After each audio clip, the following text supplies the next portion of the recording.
Tonight's guest is Julia, Ronan, and Dave Rogers. Looking back on the life that you're leaving, let it rest in a hole in the ground. Stick around for the great revealing, or the fire you've been dancing around. All we hear is the sound of retreating. No one cares where you're coming from. My ears are still ringing and bleeding. I guess we all knew from the start.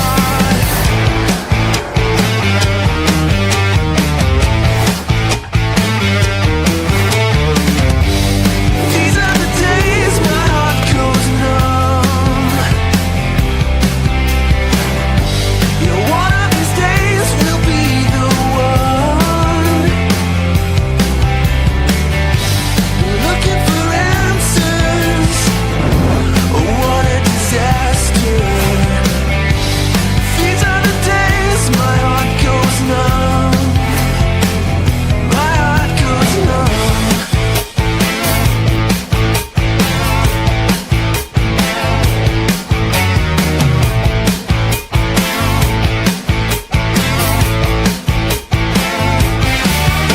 Breathing the fumes of the ashes, the spirits light up the night.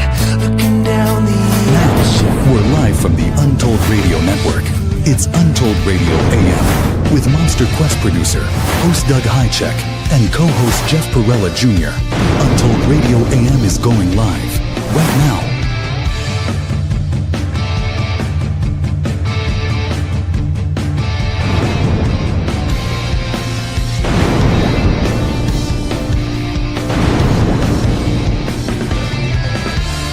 This show is for entertainment purposes only. Yep, that's the ticket. Now here are your Untold Radio AM hosts, Doug Hajicek and Jeff Perrella Jr.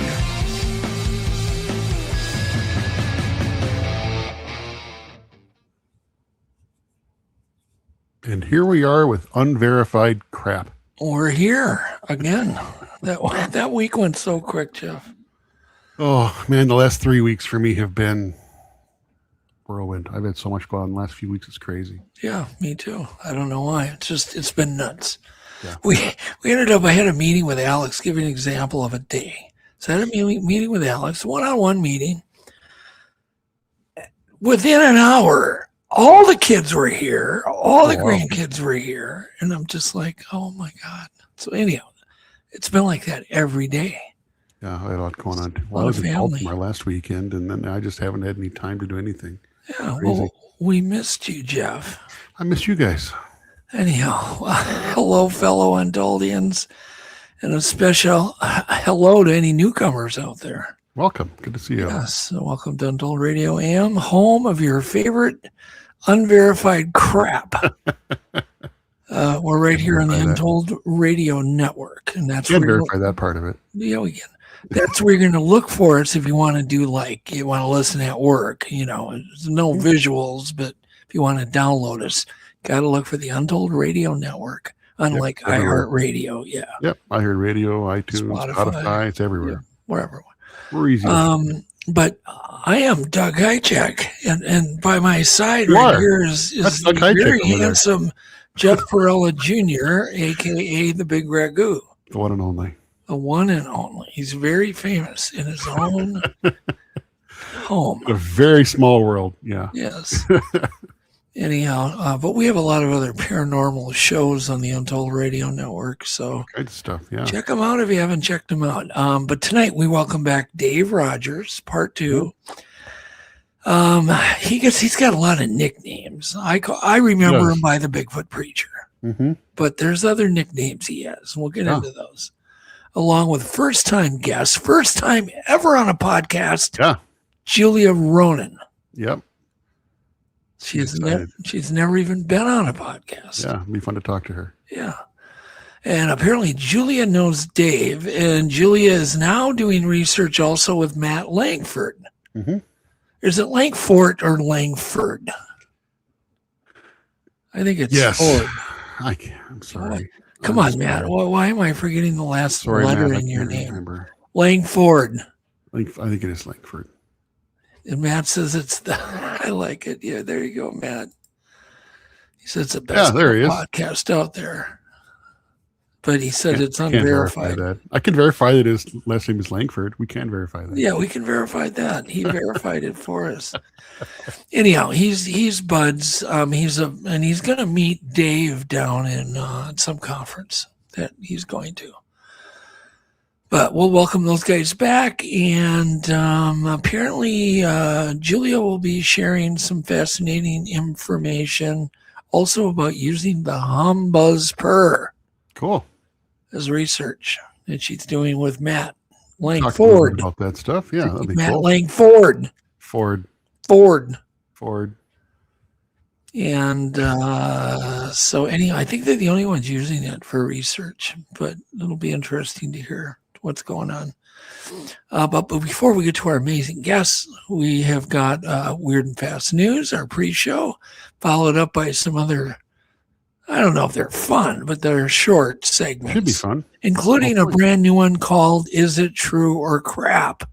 And that's where I fire questions at Jeff. Uh-oh. And Jeff has to answer them very, very quickly. Better than firing crap at me. Yes. And he doesn't know the answers. I do. I have no clue. But we plan on doing this with the audience at some point. Not a contest. Yeah. And we'll give you, you got to make sure you got a quick internet, though. And then we got clip picks. What else do we have? I don't know. This, little We that. have a little I don't everything. know. But anyhow, go lock your dang doors. Kick the dog off your favorite chair. Reclaim it. Reclaim your comfy chair. Dim the lights. Shut the windows. Turn the air conditioning up. Grab a cold beverage like Jeff has done.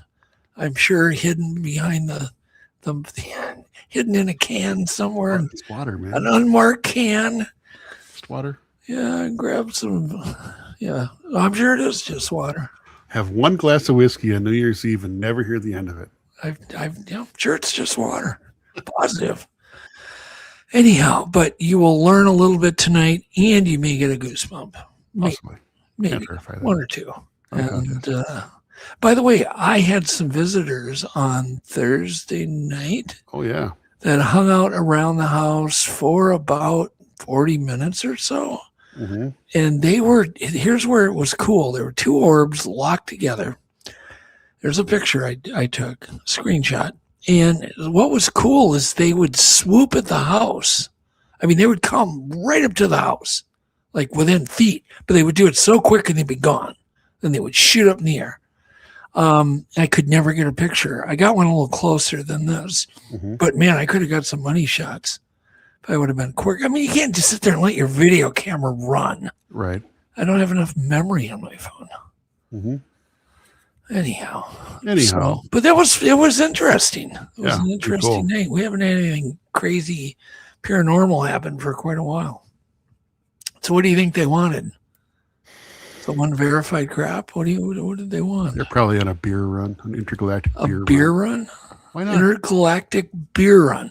Now, where did you in the world get that idea, Mr. Jeffrey? Well, that's what I would do. That's what you would do, yes. Go on a beer run. I think so. Hop in the flying saucer. Get a kegger. Get a Get a keg. keg. You never know. Gotta have fun. They could blast the keg open with their laser beam. Okay. Anyhow. All right, let's get into the news. We got some good news? good and weird news. All right, let's do it. It's time for Weird and Fast News. Yeah! It's time for Weird and Fast News. First up, infrared glasses could give humans a new sense. That looks like thermal, right? Guys. So scientists have developed a prototype glasses that let people see in the infrared spectrum. Light, and you see light as visible colors. The lightweight glasses are weigh only 23 grams and use quantum dot technology. Now, dang it, I know that's the first time you've ever heard the phrase quantum dot technology. Mm-hmm. Correct? Yeah, I believe so. You've never heard it. Nobody's heard that. So you heard it here first. Remember quantum dot technology to convert different infrared wavelengths and intensities into colors that the human eye can understand. Unlike traditional green and night vision, the system could let somebody see the normal world and added infrared information. At the same time, researchers say future versions could be useful for navigation and augmented reality, and perhaps even artificial retinal photoreceptors. So there you go. Which brings us to... what does it bring us to? The bionic eye? Yeah. Oh, yeah, it's a segue to the bionic eye. It is kind of, isn't it? Yeah, but see that article, that doubles up as our tech breakdown. Perfect. So you can start looking for them to hit the market. Multitasking. Wouldn't that would be cool though, just to wear glasses versus having a big, heavy, bulky thermal scope or whatever you have to use. Yeah. For doing Bigfoot research. All right, Europe approves the first bionic eye. A retinal implant designed to restore useful central vision to people with advanced macular degeneration has received European approval. The tiny wireless implant sits beneath the retina and works with a camera-equipped glasses, sending visual information to surviving retinal cells. The resulting vision isn't normal eyesight, but the technology has enabled some patients to recognize shapes, letters, words, giving people with severe vision loss a new way to interact with the world. That's awesome. Well, that's really cool. Yeah, it is. I actually shot a video for a company that developed an eye like this, kind of a bionic eye, but it was like a brain implant. And I did the promotional video for them, and it was really interesting. Cool. I sent them the finished video, never heard from them again.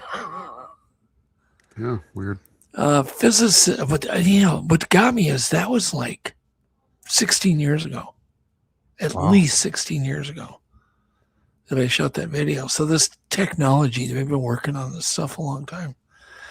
Physicists just measured negative time, kind of like the start time of Untold Radio. Often. Yeah, crazy. Negative time. This is crazy stuff. Okay, so this one sounds like science fiction, folks. Scientists fired photons through a cloud of rubidium atoms and found that some photons emerged so early that mathematically they appeared to have spent less time, now listen to this, less than 0 time inside the cloud. Less than 0. Even measurements of the atoms themselves supported the bizarre result. It does not mean that that's time travel, but it suggests that quantum negative time, once again, a new phrase, guaranteed be the first time you ever heard it. Right That's here. actually not true. Shut up. Quantum negative time, you heard about this before. Yeah. Yeah, that's when he gets up in the morning, he looks at his watch, and he goes, oh, it's quantum negative time. You probably have a quantum negative time watch on your wrist. Well, there's actually theories that like a nuclear blast could cause time to move backwards. But here, I thought it was given. It is pretty cool. I haven't heard it in this context before. So, all right. Yes, pretty cool. So it suggests that quantum negative time isn't merely a mathematical trick, and it can produce a measurable physical effect. So that's what we're all going to have to do is go walk through a cloud of rubidium dust, and we'll go back in time. Pretty useful. Yeah. Moving on. Moving on. Now we're going way back, 567 million years ago. Negative time. Negative, long time ago, 567 million years. Apparently, they have found fossils that push back the dawn of animals. Once again, a spectacular fossil find in Canada's Northwest Territories contains creatures dating back roughly 567 million years ago. Some appear to show animals moving and developing recognizable body plans and possibly reproducing. So this is when sex was invented. Reproducing sexually 5 to 10 million years earlier than previous evidence suggested. So now we know sex was invented. So that's all you can do. Walk around and remember that fact. Just walk around, go up to your wife and go, sex was invented 567 million years ago, honey. Did you know? Did you know? See what happens. All right. Good idea. It says this discovery also hints at some of the Earth's most first complex animals may have developed in deep ocean environments rather than shallow seas. So there you go. Interesting. Now we have a story about Luffy. Luffy? Luffy. Luffy. Do you know what Luffy is? Well, we're Not going a to clue. show you. We're going to find out. I bet that's Researchers discovered an entirely new genus of a rove beetle with unusually long, skinny jaws. He's got long antennas and mouth parts and named the genus Luffy after the stretchable hero of the Japanese manga and anime. So I don't know anything about Japanese anime. Do you? Very little. Do you watch that at night No. before you go to bed? Never been an Japanese anime guy. I like animated stuff, but I've never been a big anime guy. Okay. That's Nothing good. against it. Not my thing. Good for you. 2 species have already been identified. Luffy Good for you. Shillhammer from China and Luffy Nika from Laos. The name is funny, but the insects may actually help scientists fill a missing piece in the evolutionary history of rove beetles. Good for them. And I do not want to find a rove beetle under my bed. No, me neither. Oh, Luffy looks like he could take a chunk out of you. It's probably tiny. Now, but, speaking of sex being 567 million years old, scientists solved the mystery of avocados sex switching. So avocados become transsexuals, right? Sure. You were eating a transsexual avocado, Jeff. Maybe. Maybe, okay. Avocado flowers do something bizarre. The same flower functions as a female at one time of day and a male at another time of day. So they switch back and forth. Scientists have now traced the synchronized sex switching schedule, that's a mouthful, to a gene called SDMYB, with genetic versions of the system apparently surviving for more than 40 million years ago. I Okay. didn't say that right. The discovery could have a big practical payoff for Jeff, the big ragu, Yeah, I've been really when he concerned about shops this. for avocados. Mhm. Breeders may soon determine a young tree's flowering type from its DNA instead of waiting 5 to 10 years for it to mature and flower. So they can do a sex test on it right away. So if you're going to become an avocado farmer, Jeff, You never know. you never know when anybody in our audience becomes an avocado farmer. It could happen. It could happen, right? Does anybody in chat want to become an avocado farmer? If you do, this is pertinent information for you. I gotta say though, first of the headline, avocado sex switching, I thought that might have been like a club in New York. I don't know. Does that sound like the name of a club in New York? It sounds like a great rock band name. Avocado sex switching. Yeah. Sure, why not? All right. Now, the whale shark camera reveals the world's biggest fish, the whale shark, is a constant snacker. Kind of like the big ragu. So am I. Yeah, I'm just gonna say we have a lot in common. Constant. It's just never ending. I like 8. Okay, so the whale shark cameras reveal the world's biggest fish is a constant snacker. Obviously, they've taken plankton, tiny fish, and here's the article. Scientists attached a camera directly to the whale sharks and collected more than 22 hours of sharks' eye view footage. They cataloged 36 different behaviors, including 12 feeding behaviors and 6 feeding techniques never documented before. Wow. Whale sharks weren't simply eating near the surface. Researchers watched them slowly sink with their mouths open, feeding while diving and cruising near the seafloor, vacuuming up tiny prey. Apparently, the biggest fish on Earth spends a remarkable amount of time snacking. Well, how the hell do you think it got so big? Obviously. And that's all I've got for news. It goes without saying. Worthless. That was weird and worthless news. Weird and fast worthless news. There we go. I like quantum dot technology, though. Quantum dot technology, avocado sex switching. Yes. Yeah, we had quite the... Yeah, you learned a lot, didn't you, Jeff? We did. Now you finally have something to talk about at the water cooler tomorrow morning. Can't wait. Bring that up. up. I bet you can't wait. Did you know? Sex is 567 million years old. I think I'll keep that one to myself, but hey, you never know. All right, weird fact of the week. Let's do it. It's now time for Untold Radio Weird Fact of the Week. That is kind of weird.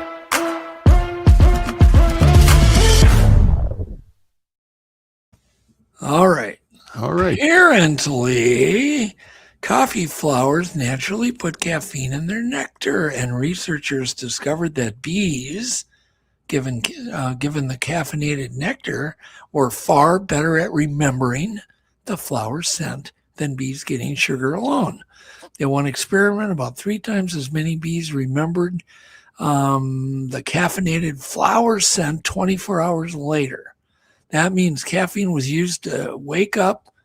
Blah, blah, blah. That means that caffeine we use to wake up may be helping coffee plants mess with the memories of their pollinators. So that's how bees get their buzz. Yeah. And, it's too easy. Too easy. Come on, everybody was thinking. All right. Encouraging bees to remember and revisit the flowers. So your morning coffee comes from a plant that was basically serving coffee to bees. Happy bees. Yep. Even bees that need their morning caffeine. Mm-hmm. I know. I do drink coffee in the morning. All the time. I love coffee. I can't remember. Yep. Some people, I have so many friends that are quitting coffee. I'm like, why? I love coffee. They're like, I can't sleep at night. I said, that's because you have too much crap on your mind, not because of coffee. Yeah, that too. I got both. Quit thinking about stupid stuff before you go to bed. Listen to this podcast before you go to bed. You'll fall asleep. To my soothing voice. Yes. All right. Now I want to see if I can. Let me know when we get people in the back room. But I am going to open the hermetically sealed answers. Let's see. Now I got to move that. Answers to is it true or is it, what's the name of this segment? Let's check it out. Is it true or crap? Put your brain to the test. Some sound totally crazy, but the crazy ones are best. Make your call fast. Don't fall in the trap. Is it really true or is it total crap?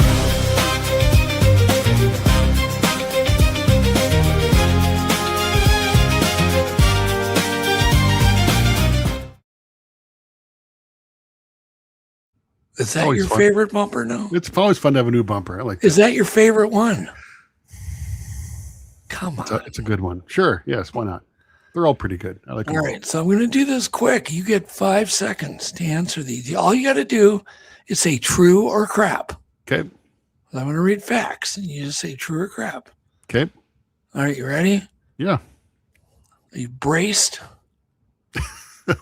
I'm going to gird myself. I hope you get them all wrong. Are you ready? All right. A beaver's front teeth are orange because their enamel actually contains iron. True or crap? True. You're right. That's true. When threatened, a North American porcupine can launch its quills several feet towards a predator. Is that crap or nuclear crap? True. It's true? No, it's Can't they launch them? complete crap. Ah, They can't launch their quills. I thought they could. See, I was wrong. You got one wrong. Okay. A moose has a special structure in its nose that allows it to close its nostrils and actually chew and swallow vegetation underwater. Is that true or is that crap? I'm going to say crap. It's true. Oh, It's too wrong for you. An owl can rotate its head completely around 360 degrees without injuring itself. Is that true or crap? Crap. I think it's like 280. Okay, it's 270. So that was complete crap. Yeah. Yeah, owls can turn their heads 270 degrees. All right. Despite their bulk. Huh? I was close. Not really. That 280. only counts in horseshoes. Okay, fair Being enough. close. It only counts. Maybe a really in horseshoes. limber owl can actually do 280. You never know. Oh my God, you're killing me, Jeff. All right, you ready? Sure. Next one. Despite their bulky appearance, black bears can sprint faster than 30 miles per hour. Is that true or crap? That is true. It is true. Mm-hmm. They can exceed 30 miles an hour in a sprint. Mm-hmm. So how many did you get wrong? 2? 2, I think. All right. You didn't win the crap meter, but you came close. One more wrong, and I would. Not a contest. No, I would have given you the crap meter. statue. Yeah. Don't think we're not going to have one of them. I thought porcupines could launch their quills. So here's the deal, though. So you have your chance at revenge next week. You come up with 5 questions, and you ask me. The challenge. They got to be a kind of a general knowledge thing, though. Not. I mean, don't hit me about Roman coins and when they were minted. Don't do that to me. I'll get them all wrong. Do something of general knowledge. How about Star Trek trivia? No. No. I said general knowledge. All right. Well, porcupine quills are general knowledge. Okay, fair enough. Well, it's wildlife knowledge. Sure, fair enough. But Star Trek, that's like nerd knowledge. I know. That's nerd knowledge. What can I say? Unashamedly. God. What's next? So there you go. Oh, no, just a second now.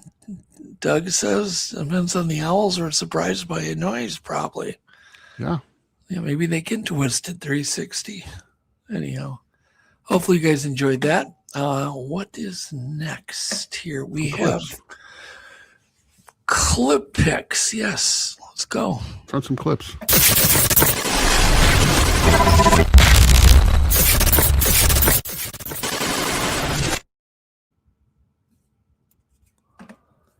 Are you ready? Almost. Almost. Well, if you're not, that's fine. I am ready now. I'm gonna put you full screen. Are you ready? I am. I'm gonna put you full. Here we go. Full. That doesn't do it. All right. The sound is good. This is a tawny frogmouth. I love this bird, but here's their call. Most videos show them just sitting still, baking in the sun, soaking up some rays. But here's their call. Go ahead.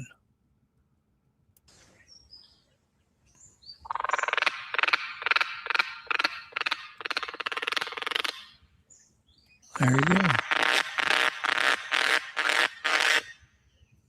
Aren't they cool? Aren't they cool? Really bird? cool. They are cool. All right, next clip is complete insane kayaking. I couldn't even comprehend this. Do not try this ever. Don't try it out in the bush. Don't try it at home. Don't ever try this. Go ahead. It's real. Pretty safe bet I'll never try this. Look at this. Could you imagine? No. I am not doing that. That rival's going down Niagara Falls in a barrel. No thanks. Do you remember when people would do that? Oh, yeah. A barrel and go Well, over that- Niagara It Falls. seemed like a good idea. All right, clip 3. The sound is good. Now, this I'd explain. Oh, you know this what? Clip 3 did not come through. No. Yes. What do you mean it didn't come through? It didn't come through. It wouldn't download. So we had to skip to clip 4. Oh. Save it for next week. Sorry. We'll try to get it next week. Yeah. Work on it. Get with Alex. I want that one on. It's actually important. Okay. Could lead to Bigfoot breakthroughs. It could. It could. All right. Clip 4. The next is a kind of a interesting clip. It's Dr. Rogers, and he was NASA's former chief of aerospace medicine, right? Mm-hmm. And he lays kind of a big truth bomb on us. I love it when people snitch on NASA. I mean, because we've all been swearing at NASA for, since I can remember, of them hiding whatever. Government. Yeah. But anyhow, go ahead and play this clip. Sound full. Hello, I'm Dr. Gregory Rogers again. I'm surprised at how all of this is turning out. But I want to emphasize the fact that I waited 33 years between the time that I saw the reverse engineered flying saucer that was being tested and before I came forward with my story. It is not an easy story to tell. There have been persecutions and things done against me since I've told this story that I don't want to go into, but it's important for the American public to realize that even when we have government agencies like Arrow that are saying they're telling us the truth, they're doing all this research, the fact of the matter is that this is just a glorified, updated version of Project Blue Book. They are not telling us the truth. They do not want people coming forward. And I find this very disturbing. I was disappointed in the last congressional hearing on UAPs. So I'm going to keep speaking out over this platform. So I hope people find it helpful and they listen to what I tell them.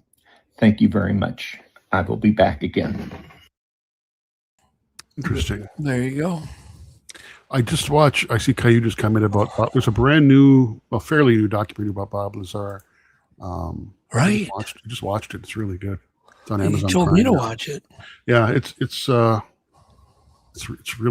done documentary. It's good. Interesting story. Huh. I'm going to watch them. Is that on Netflix?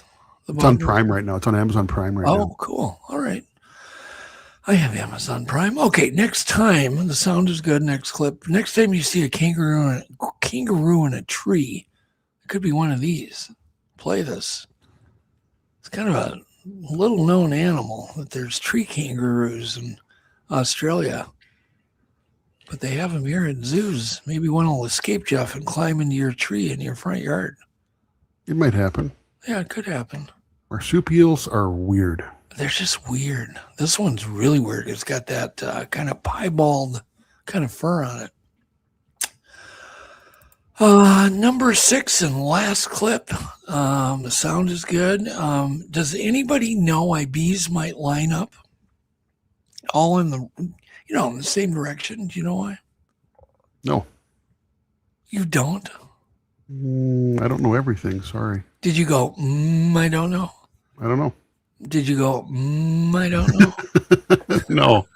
Oh, I could have swore you did. No. No. Go ahead and play it. What's that buzz? I don't know. Sounds good. Play it. All right, let's play that. Look at this.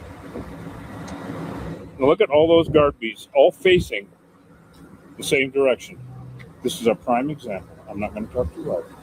This is a prime example. All those bees are facing the same direction so that they can fan. This is exactly what I've been talking about. And yes, you see that back there? That's honeycomb. That's honeycomb back there, guys. So all of these bees are fanning because their home is made of wax, and they can actually create a very distinct airflow wherever they want. All right, that's enough. This is really... That's pretty wild. I didn't know that. Air conditioning. That's cool. It's a big turbo hive. Yeah. What's next? So we have, I think we have Dave in the green room. Yep. And let's see here. We're done with clips. We are. What do we want to do? Should we just bring Dave on? Yeah. I'm ready. And then Julia's going to pop in for a bit. Mm-hmm. And all right, so Dave Rogers, after I'm done, then you can play your little rubber stamp thing here. You can disclaim Dave. Okay. Yeah, make sure you disclaim Dave. Mm-hmm. and commercials. So I'm going to read this. So we're going to take a commercial break and we'll be back and bring Dave on. So anyhow, all right. So Dave Rogers is known by some as the Bigfoot preacher. And we're going to do a deep dive into his extensive field investigations across Arkansas and Texas and surrounding areas, from chilling eyewitness encounters to track finds, vocalizations, and the ongoing mystery of these elusive giants. Dave will share compelling reports, personal experiences, and his unique perspective on one of America's most persistent cryptid legends. And we're going to get a little bit into Dave's beliefs too. Mm-hmm. I mean, he obviously got the nickname Bigfoot Preacher for a reason. So we'll touch on that too, which we didn't have time last time. Yeah. So we'll take a break and take a quick break, and we'll be back in a minute and a half. A little more than that, but that's okay. Go. Oh, yes. Oh. All right, we'll be right back. All right. Bigfoot's real. Oh, yes, they say. They came with their stories. They came with their proof. From the Appalachian hollers to the cabin's roof. The New York Bigfoot Conference just offers more convincing proof. Sasquatch believers, the skeptics too, under one big arena with a curious crew. Vendor booths and chili fries, cryptid shirts in every size. Bigfoot's real.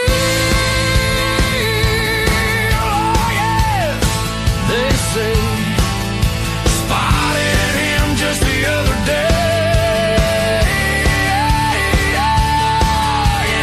I can't believe what I just saw. It looked like a Sasquatch. Shadows play. Bigfoot's real. Don't look away.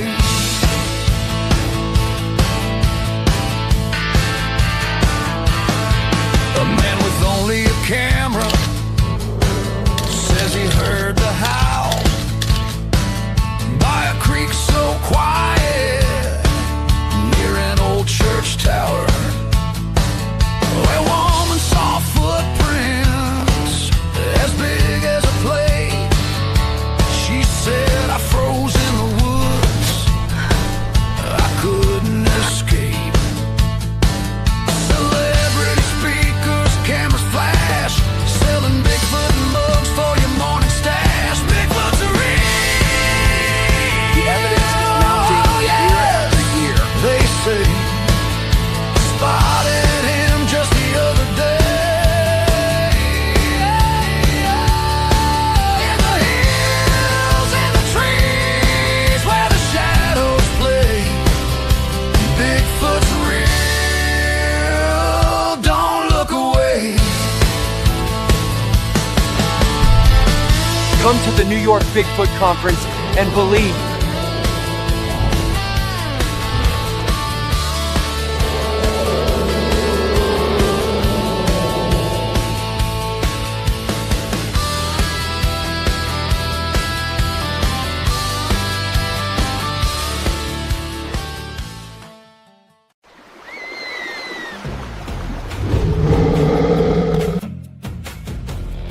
Phantom Grizzly offers an insider's view into the hidden world of bears, brimming with revelatory insights from a lifetime devoted to understanding them. Come face to face with bears through the eyes of an expert striving to transform our relationship with nature's most awe-inspiring inhabitants.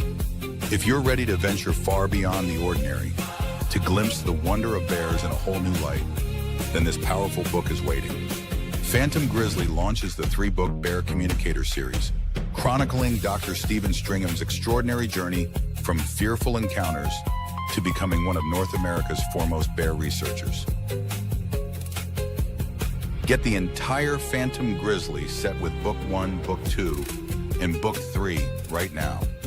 Only from Hangar One Publishing and Amazon.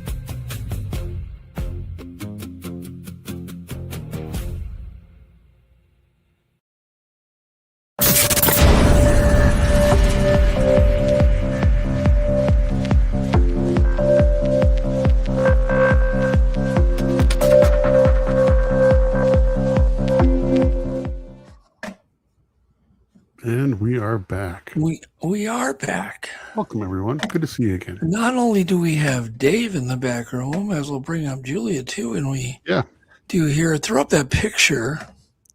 I think it's Matt Lankford, and there's Julia in the background. I'm not sure who the guy in the middle is, but whoever he is, I'm sure he's a nice guy. But at this point, unknown. So let me read a little just thing about Julia, and I know Julia knows Dave. Julia Ronan also lives in Central Texas. She's a research partner of Dave Rogers from Arkansas, and have recently been going out with Matt Lankford and experimenting with the Snellgrove hum and the Karl Sup hum, or better known as the Sales Ranch hum. The sales site, yep. Sales site. But it says that Julia has a time slip story to tell us in the audience. And this event happened with Dave. So let's get that out of the way first. Back in Ozark, Arkansas, back in March of 2026. And she doesn't think our audience has ever heard anything like it. Looking forward to it. So let's bring Dave. All right. Welcome, Dave. Rogers. Hey, what's going on, guys? Hey, Dave. Julia, I think your camera is not on. Oh, Julia. Oh, Dave, you're fine. We lost. Oh, you're good. Turn your camera on, Julia. We can't Julia, hear can you you. hear us at all? Here, I can hear you. Okay, hold on. Hang on.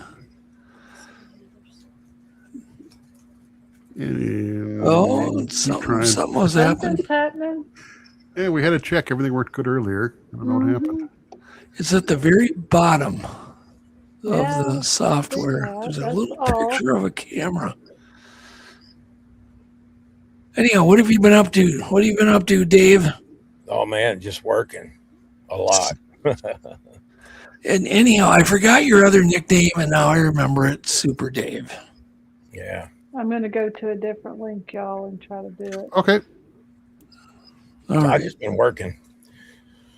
Trying to, we got several gigs lined up. I think we're going to Missouri and then Oklahoma, Louisiana. 3 different conferences there that I'll be speaking at. I'm trying to get some. I got this weekend off, so I'm probably going to hit the woods this weekend. Not sure. Well, I think I'm going to go in there where I've had most of my sightings, where I encountered that clan that I was with for about 5 or 6 years. I'm going to go in. There she is. All right, I'm back. Now, you guys know each other, correct? Yep. Correct. And in fact, doesn't your story involve Super Dave? It absolutely does. Let me get my sound working here real quick. It's working. Is it? Can you hear me okay? Well, we could, and we could hear it. Yeah, there we go. It's good. Don't touch anything. Okay. I'm not going to touch a thing. Yeah. Yeah, so What happened, Julia? What Dave happened? and I have had some pretty cool experiences. Look, no, okay, this stop. one- She's touching something. I can Yeah, I see am. proof. Hold on. Okay, there we go. That Now was I can hear proof you were. We saw your finger. I couldn't hear you. Okay, there we Oh, go. okay. We're good. We're good. Hi, You can hear. Dave. Hi, Julia. Hey, bud. Say hi to Dave. Hi, Dave. Hey, girl. I'm glad you're here. So let's see. Dave and I ran into each other for the first time in September of last year, September 25. And we had a big time in the woods, just sort of accidentally. Yeah. And then we stayed in touch and met up in different places along the way. And then right before, I guess maybe January, I saw this thing posted up in Arkansas. I don't know Arkansas. I live in Texas. I just discovered Arkansas in September. And I texted Dave and I said, hey, man, do you know these people? Do you think this would be a good one? And I really wanted to go on it because they weren't just having speakers. They were taking people out in the woods too. Yeah. And I'm not going to drive 8 hours if I can't go out in the woods. You know, I'm just not going to do that. So I believe Dave said, well, I don't really know him, but I'll meet you up there. So he came on up, and he lives in Arkansas, so it's not so far for him to go. And we all met up. Hey, Julia, can you come closer to your camera or your mic so we'll hear you better and louder if you do. Sorry. Can you hear me okay? There. Just stay put right there. Okay. So, by the way, Doug, thank you for having me on. I appreciate it. No, you're one of those. We're excited to have you. Glad to have you. Special people, and as I began this deal, you were one of those people that thinks outside the box. So I appreciate that. Well, thank you. But anyway, so we met up in Arkansas, and the gentleman up there that put this on, Wendell Holmes and Neil Huff, and I can't remember everybody, Matthew Orton, they're all a part of this Folklore, Arkansas Bigfoot cartel, and they put this on for us, or for everybody. So we all met up at the campground, and then they said, hey, about 7 o'clock at night, 6:30, whatever time it was, they said, hey, let's go up to our area. So they were kind enough to bring us all up into their area, which, that's pretty nice of them to do that. And so Dave and I followed them up there, and we parked, and they were all we were kind of up on top of this knob, high point. It's Arkansas, so there's actually mountains there. And everybody parked their cars, and people spread out, and most of them went over to this little old cemetery area. Well, there's a logging road that headed off down in there, past the cemetery, and Dave and I both use Onyx maps. And so he pulls up his maps, I pull up my maps, and we're looking at this road, and it looks like it just drops straight down the hill we don't really know how far, but we decided, okay, well, let's walk it. So here we go, and we start walking down this road. And as you're walking down, it's kind of a steep old logging road. Might be still passable in a Jeep, but pretty rough. And as you go down, there's these whoop-de-doos. And these whoop-de-doos are where they grade the road off for water drainage. So you'll go down steep, then it'll level off for just 3 feet, and then it'll drop down again. So as we're going down this road now, by this time it's dark. It's been dark. And we're stopping on each of these whoop-de-doos that we come to, and we're kind of thermaling and listening. And as we're going in there, we hear a knock off to our right. Was it a knock or a whistle, Dave? Whistle. Okay, so we heard a whistle off in there. And, we're walking from the top of this knob, we're walking downhill the whole time. And we're both looking at our maps. And you always got to think when you're walking into a place like this, I've got to walk out of here. And so, we keep getting deeper and deeper and further down this old logging road, and it's just not ending. And so we kind of stop on one of the whoop-de-doos, and we're thermaling, looking around, and I said, hey, man, what do you think? You want to keep going? And because we know we're going to have to walk uphill all the way out. And Dave pulls up his map, and he zooms in, and I hadn't zoomed in. I don't think he had zoomed in before that. And when he zooms up, he sees a spot down at the very bottom of this logging road called Bigfoot Holler. So he says, of course we have to keep going. We got to go to Bigfoot Hollow, which was just, neither one of us knew that was there. It was kind of cool. So we keep walking on down, and turns out we get down in there, and the phones, both apps on both of our phones are saying we've walked 3.8 miles down the side of this mountain, down to this creek, down to Bigfoot Holler. So we get down there, and I said, man, Dave, I'm starving. I got to eat some food. You get up to a new place like this. I was driving like 7 hours that day or whatever, and hadn't eaten all day. And I know we got to turn around and walk back up this hill. And so we get down there, and we're looking around, and I said, man, I'm hungry. I got to sit down here and eat some. It probably took us, an hour and a half, 2 hours to walk down there, Dave? Yeah. Yeah. So we get down there and I'm like, I got to have some food. So I pull out some candy that's in my pack. And Dave and I sit down there and drink some water and eat some candy, probably 10 minutes worth. And we're not seeing anything. We're not hearing anything unusual. So we decide we're going to start walking back out. Well, at this point, we've walked into this place almost 4 miles downhill. And I backpack and hike all winter. I'm in Texas, so it's too hot in summer to do anything. And outside much unless it's very early in the morning. So I know how fast I walk, and going downhill, I probably walk it, and I'm 5'2". So downhill, I probably walk it, 3 miles an hour, but coming uphill over rocky terrain, I walk it about 1 mile an hour. So anyway, just remember those numbers. So we eat some candy, we drink some water, we start walking back out. So we're walking up, and as we hit the whoop-de-doos, once again, we stop and thermal. Of course, we got to catch our breath because now we're walking uphill, and it's not a little uphill, it's a lot uphill. Okay. I had a fractured foot. Right, I didn't know that. Dave, that's why they call you Super Dave. So we start walking out, and we'll get up to a whoop-de-doo, and we'll stop, and we'll thermal again and catch our breath and keep walking. Well, it felt like we just got up, maybe a third of the way, and we're both wearing red headlamps. And so as we're walking up, our headlamps come up and hit the reflectors on my car.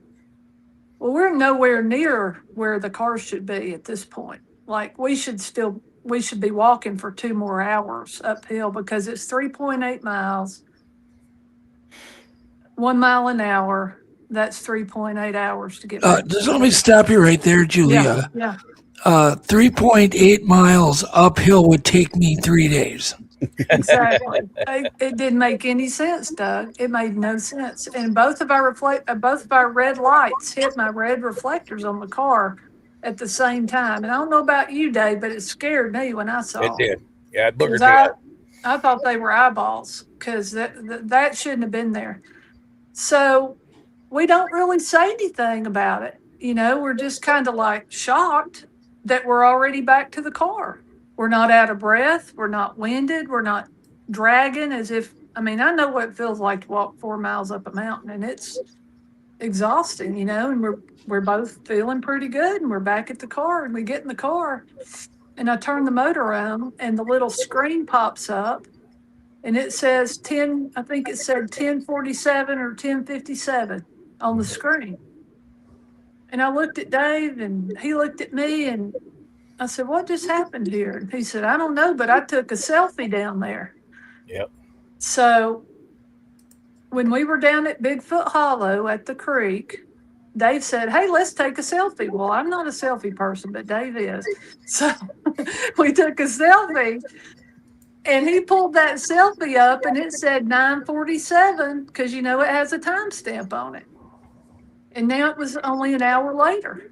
Okay. So he took the selfie at the bottom of the hill? Yeah, at the bottom. The very bottom, right when you guys were bottom. taking your break with the candy? Yes, sir. Mm-hmm. And I was even worried because, my foot was fractured.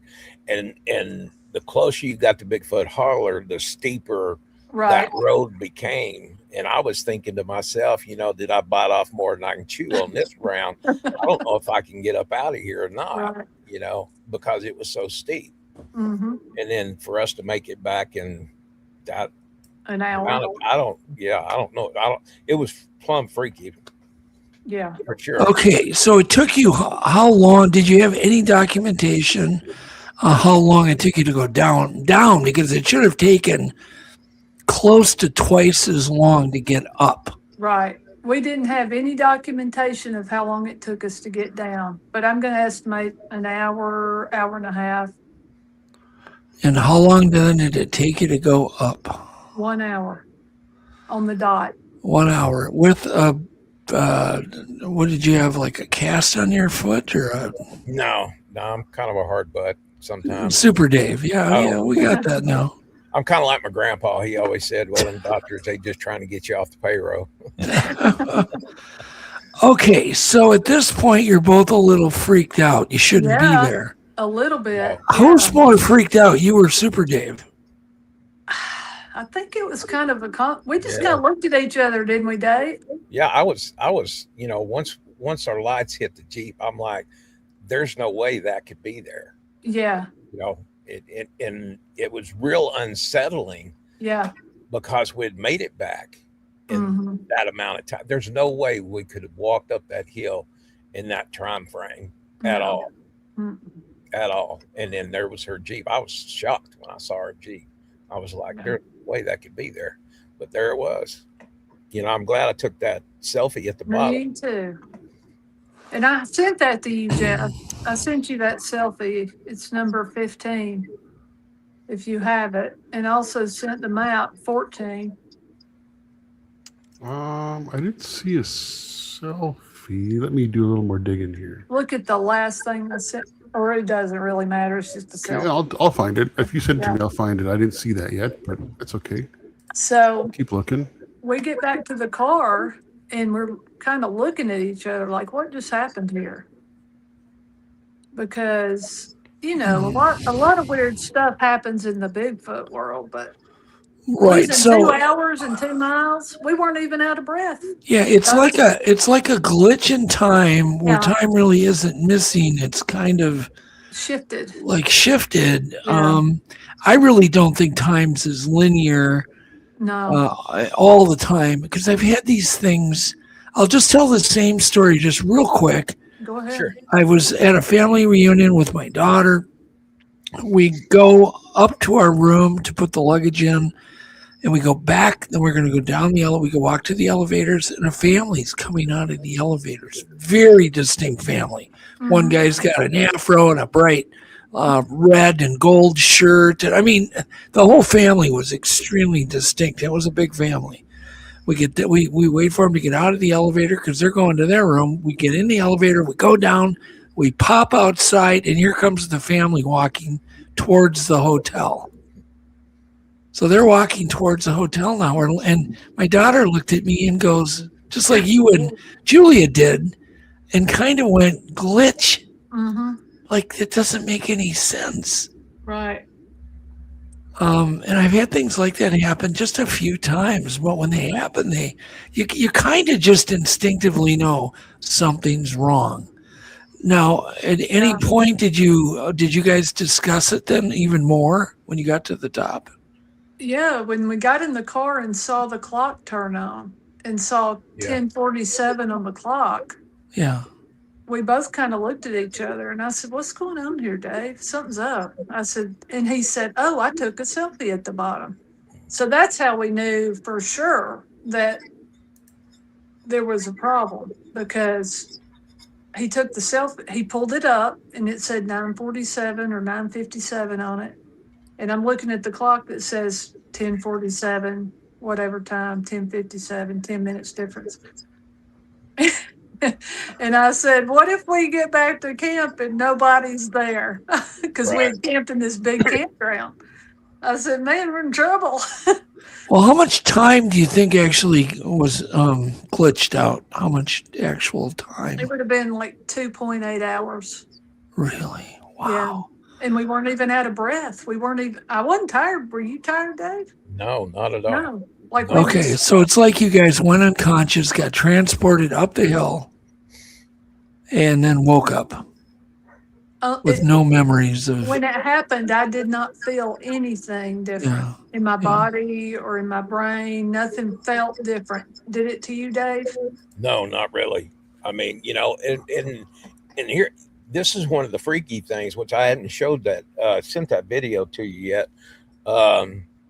When we heard that whistle, I pulled around with my thermal and looked back where the whistle was and couldn't see anything. Mm-hmm. But when I reviewed the footage, once we got back, there was nothing on thermal, but there was some eyes peering behind the tree. Really? And it took off. So I know that there was one of the big guys there with us that did that whistle. So I know they were in the vicinity. Okay. Wow.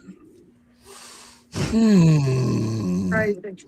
That's a lot of time to go, to accelerate. Yeah, a couple hours. So it doesn't so time. Okay. So you got up to the Jeep, and it was what time on the clock on the Jeep? Like 10:47. And what time should it have been? What time should you have gotten back? Like 12? Oh, man, 9:47 at the bottom, 11:47 maybe. So at minimum an hour should have been it was added like to the 2 clock. hours. We missed like 2 hours. Okay. Yeah. It should have taken us at least The 3 thing about hours. it is, I wasn't tired. No. My foot wasn't throbbing like it Yeah. was when I started off on that trip to go down to the Bigfoot holler. I felt great. Mhm. Wasn't winded or anything. So that was kind of, weighing heavy on my mind as well. I mean, it was just crazy. All right. So then what are your theories? Dave, go ahead and you tell us, what are your theories on that? Now, what are your theories, Julia? Go ahead, Dave. Oh, throw me under the bus. I've had some time disappear down in my research area when I had that clan of 5 down there, but this is the second time that it's happened. I just don't know, but I know there was time missing. That I do know. What made that? I don't know if we stepped through something and walked right out of it, with no memory of it. That's what I can't understand. But go ahead. I literally just watched another show today about humankind living in some kind of very sophisticated simulation. It's fascinating how many scientists are getting on board this. That we're all in a simulation, prepared by some advanced somebody that, it's all digital. Basically, we're all digital. And that's scary, isn't it? To think of that, And it doesn't mean there isn't a God, and God didn't do this because God created the digital. It's just so amazing to even ponder it. Okay, so what do you think, Julia? Well, I'll tell Get you close to your camera. You're on your mic. We need you close. Okay, I'll tell you what happened after this happened. So this happened in March. It was March of this year, I believe. Yes, sir. It was March 21st or so. Yeah, it like was the day before Dave's birthday. Yeah. And so, of course, came on back, work, did the usual deal. Well, I was sitting here on July the 2nd, Doug. Now, this is even freakier. And something told me, go watch the movie Interstellar. Okay. Now, if you think I'm a space movie kind of person, I'm not. I watch, my favorite movie is Lonesome Dove. I don't watch space movies. I didn't even know what this movie was. So I found it and I watched it. And that sent me down a rabbit hole. What I learned was that turns out the person that did the scientific background for Interstellar is a well-known quantum physicist. Okay. So I'm watching this movie and they're talking about the event horizon of black holes and how time changes on event horizons. Okay, so here we all go. Boom, zoning out. So where do time shifts happen in our known world? Yeah, and why? And it's on event horizons of black holes. Well, they talk about how all these dimensions, that it's almost unlimited how many dimensions, and they're all a little different. They all have a different time, but that there's these thing called pinch points where they all kind of intersect at one little point. Right. All these dimensions. And maybe you guys passed from one spot that put you in a slightly different dimension. In other words, what I'm saying is, yes, there's a Julia right now that's just coming on the podcast. Just now.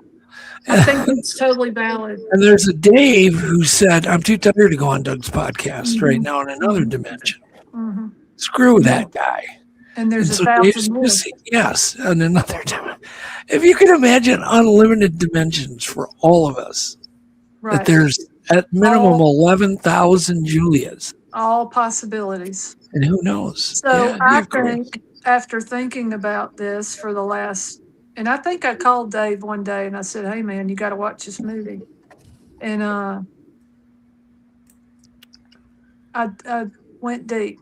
And anyway, it actually begins to answer or begin to point in the direction of a lot of questions that we have in the Sasquatch world, including arches, supergravity. Yeah. If you think of a Well, black missing hole, people may kind of blend into this thing that happened to you guys too. I hope some other people will say, wow, what happened? But always take a selfie. That's what I learned. Take the selfie, even if you don't want to, take the selfie. But, if you look at all the arches out in the woods and you think about a microscopic black hole passing by those trees and sucking them towards that point, I'm talking maybe microscopic black hole. Yeah. Very tiny. If you have super dense gravity in that black hole and they pull those trees towards it, then that becomes an explanation for arches in the woods. Black holes are supposed to be super gravity, right? Super dense gravitational pulls. And then you have, this is what else came to me, and that is, after I started looking into this, Stephen Hawking, rest in peace, he's dead now. He was a quantum physicist that passed away, but his theory was that around the edges of black holes that some radiation escapes. I'm not going to get into the details of that, but like part stays on the outside of the black holes, part goes to the inside of the black hole. So this escaped radiation is called Hawking radiation. It gives off light.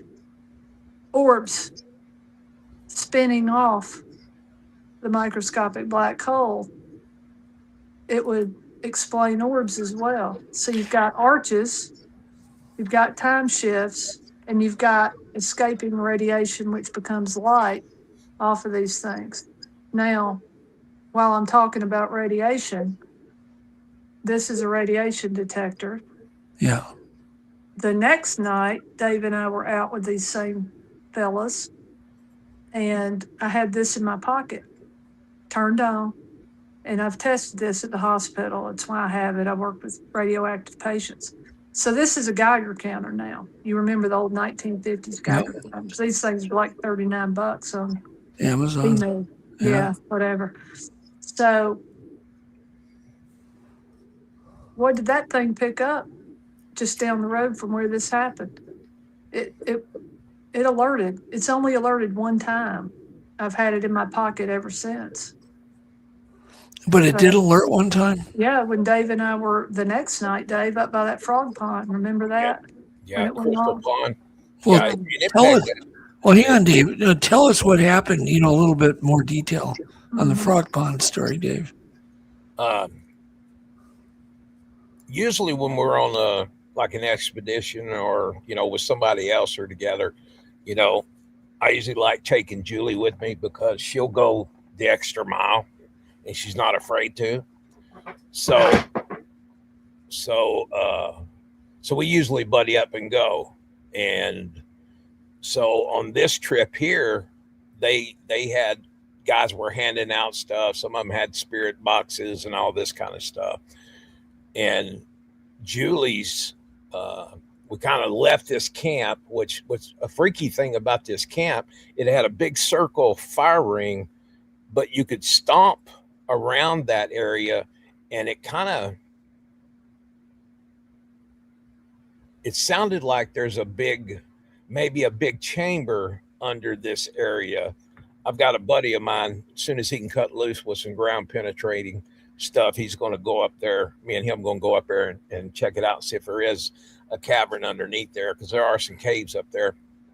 But we left that area and went down a hill and started coming up, and it was just like that.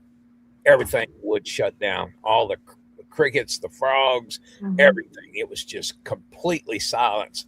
And then all these Geiger counters started going on and maxing out in different areas, 3 or 4 different times on somebody else's, and it's kind of like, we really shouldn't be standing here. We should probably, we're getting nuked here. Was it like the radiation? Get out of this. Dave, was it like the radiation source was moving around you guys? Or was it fixed, the radiation source? I don't know if it, there was, like I said, there was 3 or 4 different times, because we weren't the only ones. They passed out several of those deals, and I could hear them going off with the other guys. So I think we went, but it was only when everything went deathly silent that the Geiger counters started going off. Every time one of them went off, I noticed that the woods went silent. And this is the first time I've ever been in the woods to where it went silent and then everything started picking up, and then it went silent again. Everything started picking up. It went silent again.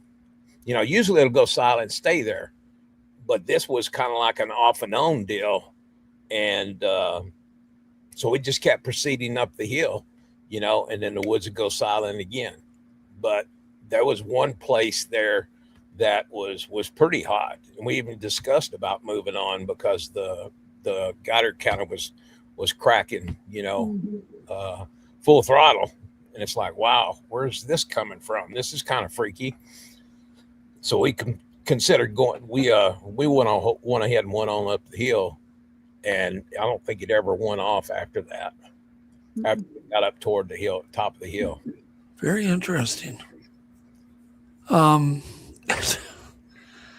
don't know what to think about Geiger counters. I bought one, but I haven't taken it with me anywhere. So what do you sense these things? That's my question now. If this is what's happening. Yeah. And actually I just accidentally stumbled on an article about CERN, the Large Hadron Collider in Switzerland, a couple of days ago, and there's people that are saying that they are spinning off microscopic black holes off of that supercluster. Yeah, I've heard this. Yeah. And I don't know if that's true, but if this is true and this is happening, it explains a whole lot of missing people. Yeah. It explains a whole lot of stuff. Yeah. And how do we sense that? What do we have to sense it with? So the Geiger counter, maybe. I need to talk to a physicist that studies these things and find out what they use to detect them in the lab, So are you going to bring the Geiger counters with you every time you go out, Dave? Oh, yeah. And Julia? Yeah, I am. Have you brought it when you've been out with Matt, too? Yep. Has it ever gone off with Matt? Not yet. Not yet. Okay. The other thing that you should bring along with the Geiger counter is a EMF meter, a tri-field type meter that senses, AC current, direct current, and microwave radiation. Mm-hmm. Just be good to know if you have both. The other thing that you should always have is 2 of everything, 2 Geiger counters. It's getting heavy, Doug. I know, but you should each have a Geiger counter, each have an EMF, because if one EMF meter pegs, it's not much proof unless you can say they both pegged. Mm-hmm. Right. Now there hasn't been an equipment malfunction. Right. For sure it's 100%. Mm-hmm. And you can then speak with confidence to anybody that should question you about, the accuracy of your equipment. So we'll add that to Dave's Yes, add it to menagerie Dave's of pack. equipment. Yeah. Now, Dave will carry it, and he said he's Yeah. Super Dave. So Yeah, I think you can do it. and that's with yeah. We've even talked about going back up there and doing the same scenario Mhm. where we park the Jeep, go back all the way back down to the holler, take what we took the last time, kind of sit down at the bottom for a little bit and come back up and try to recreate that is what I would like to do, just to see, could it happen again? Can lightning strike twice in the same place? Yeah. We know it can. Yeah, like is that portal, if there was a portal, is it still there? Right. And another question, which I want to do what Dave's saying, we've got to do that.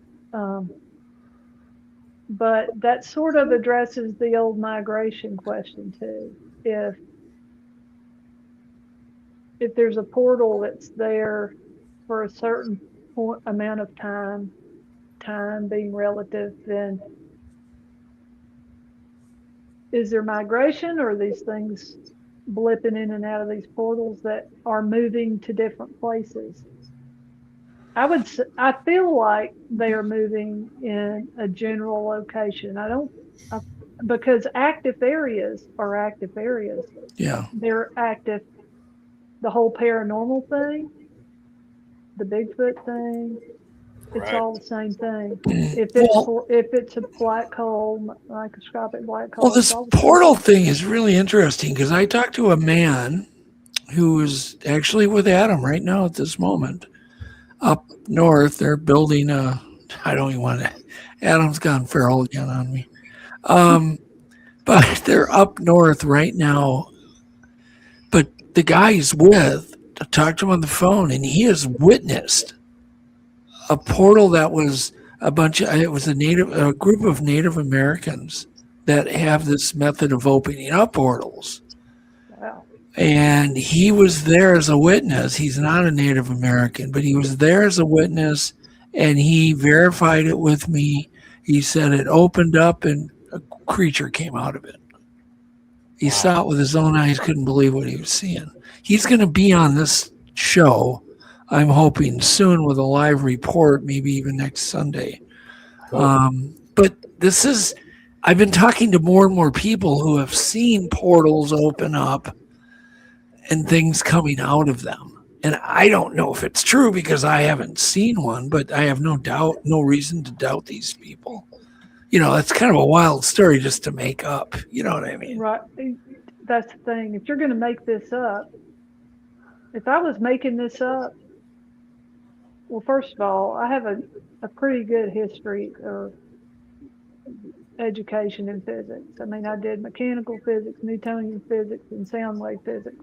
Yeah. So if I was going to make this up, I would certainly add a whole lot more detail to it than I'm adding, to make it more interesting. But this is crazy.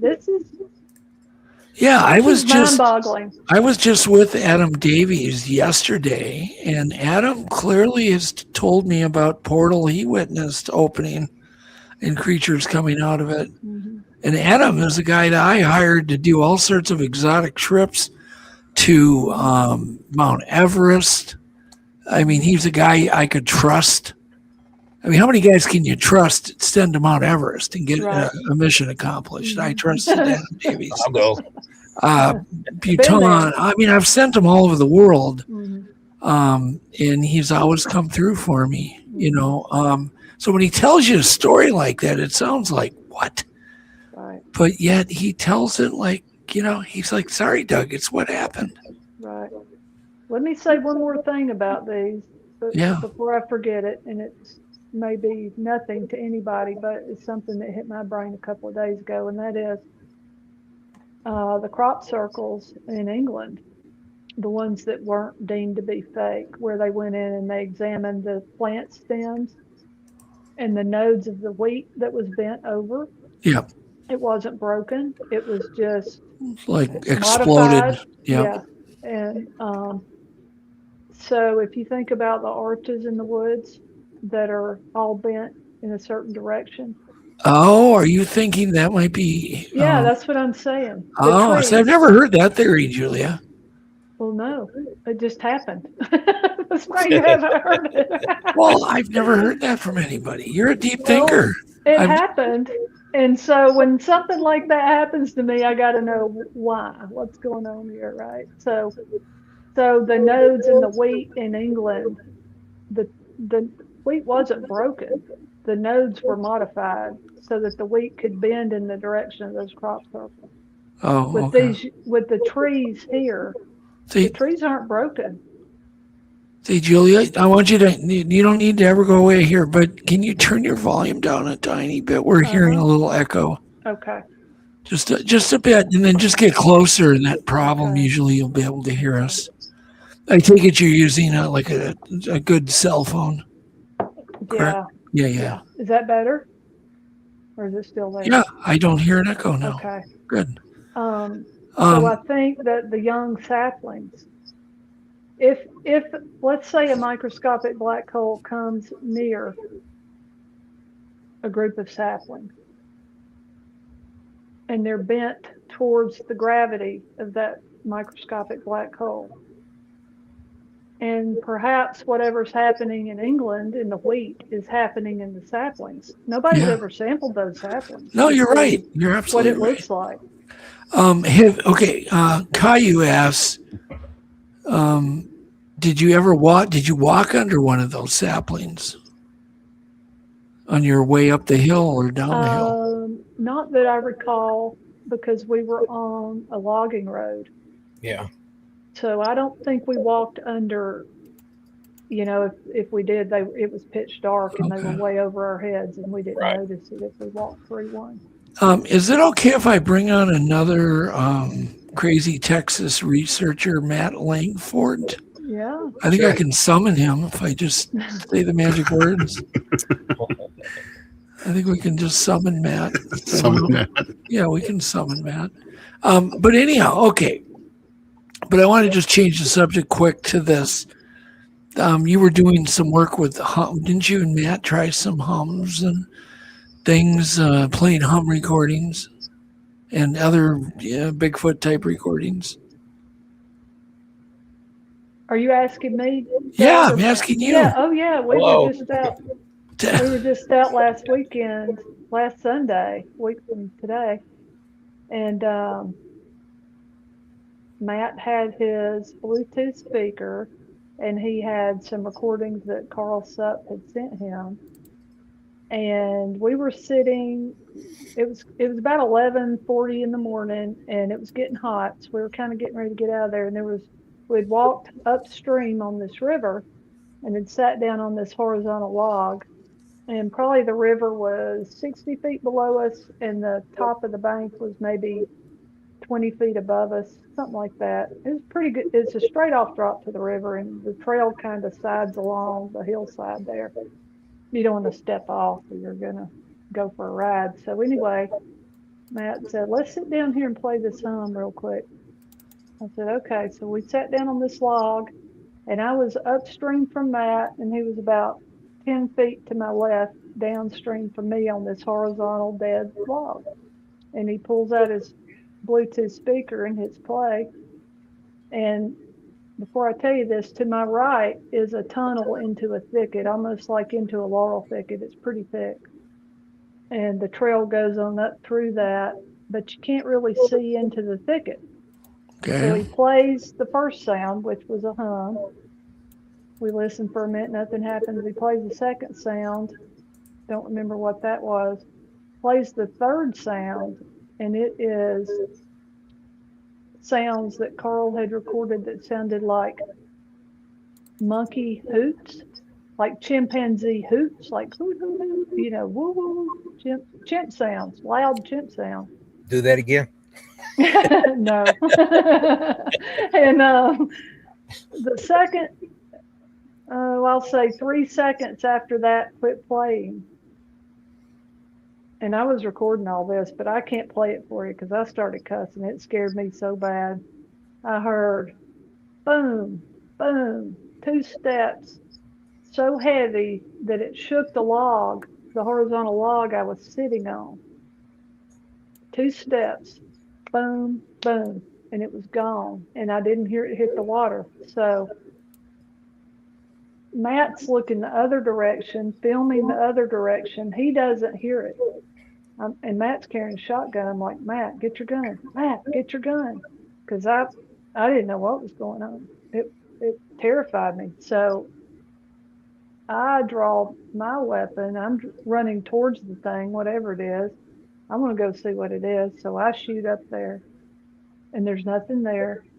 And to the right, 20 feet, 25 feet, all this thick breaks out into an open pasture with tall grass in it. So we run up, we look around, can't see anything, but it obviously responded to the monkey hoops that we played for them. Wow. I played. Yeah, I've never heard 2 big bipedal thuds like that ever, or whatever it was. Well, very cool. Bipedal. Yeah, so I think Matt's gonna drop in and join. He's a Texas guy too, along with Super Dave. And all right, let's bring him on here. Welcome, Matt. Matt Lankford with a D at the end. Hey, Matt. Well, hello. How everybody doing? We're doing truck casting today. There you go. We are. I'm getting to be the master of the car cast, buddy. Yeah, truck casting. Y'all told me it turned out great, so I'm doing it. What kind of truck do you have? I've got a Ford F-150. It's a badass truck, man. Sweet. Okay. Yeah. Somebody had put in the chat earlier, instead of Lankford, they put Lank Chevy. And I've had a couple of them. They're all good trucks, y'all. They're all good trucks. This one has been phenomenal. Hey, awesome. And this is one of the bigger Ford F-150s. And I was literally from here to Kentucky. I was getting 24 miles to a gallon. That's pretty good. Not bad at all. Sounds like a fuel glitch to me. Yeah, no, I'm telling you. And I put big tires on it because I knew going up there to Kentucky, you know, that them little factory tires that you get with these things when you buy them, that wasn't going to cut it in Kentucky, man. All right, that's enough truck talk. But Dave, Super Dave, this is Matt. Yes, Lankford. Dave, how are you? Hey, doing well. You guys need to do some research together, Dave. Yeah. We do, Dave. I'm going to meet you in Jefferson. You're going to be at the Texas Bigfoot conference, right, man? Yeah, I'll be there as a vendor. Yeah. I'm going to meet you there, man. I'm going to meet you there, and we're planning on going Sunday morning into the Sabine River bottoms down there. We're going in on foot. Michael Waldy with Texas Bigfoot Rangers. He's in the chat. Yep. He's been down through there, and Michael's been down there. On the rivers, and it's beautiful. It's beautiful to those of us that do what we do. Kind of spooky to everybody else, right? Right. But it's going to be a phenomenal deal. I've kind of got some people set up already for this, and cool. I'm gonna drag Julia in there by her hair if I have to. She is a phenomenal researcher. For everybody that's watching this program, Julia Ronan. I said it in the chat earlier. She's probably one of the best female Bigfoot researchers here in Texas, if not in the country. Julia knows her business, y'all. Well, she's a deep thinker, Matt. She thinks a lot. Brother, I am not lying, Doug. And she dissects everything. Hey, and Doug, here about 5 or 6 weeks ago, when I was on the show, and we got talking about the black walnuts, and Julia Ronan had found like 10 or 12 of these holes that they come out of, and I'd said, I probably have walked by 100 of them and never paid attention because I'm always looking for tracks and everything that we do whenever we're looking for sign. And holy crap, we was out there last weekend, man. I bet you I was hollering at her, Julia, I found another one. She remembers. She's got me looking for black walnuts. I could have walked by 20, imprints in the ground because now I'm looking for black walnuts. Damn it. And they're great nutritious value, right, Jeff? It was amazing. Julia Ronan, y'all. Ronan. Thank Yeah, you. no, she's great. Dave, you were blessed to have her in Arkansas, buddy. I'm blessed to have her here in Texas, man. How often did you and Dave go out, Julia? Well, I'm 7 hours away, so I think we met up in September, and then we went out in October. Then we weren't out again till maybe when, Dave? I don't know, maybe 3 or 4 times. Yeah. Went on Dave's expedition in April. And so I guess we've been out 3 or 4 times. It feels like more than that, but Right. Yeah. not Well, enough. let me tell you what. Yeah, I can't get her in the woods enough. I can't get her in the woods enough. For 7 years, I did solo research, big time. And your head's on a swivel. You're looking up, in the trees. You're looking down for snakes. You're looking to your left, looking to your right. And with Julia there, confidence is high. I trust this lady out in the woods. She can go out in the woods with me anytime, and I'll go with her anytime.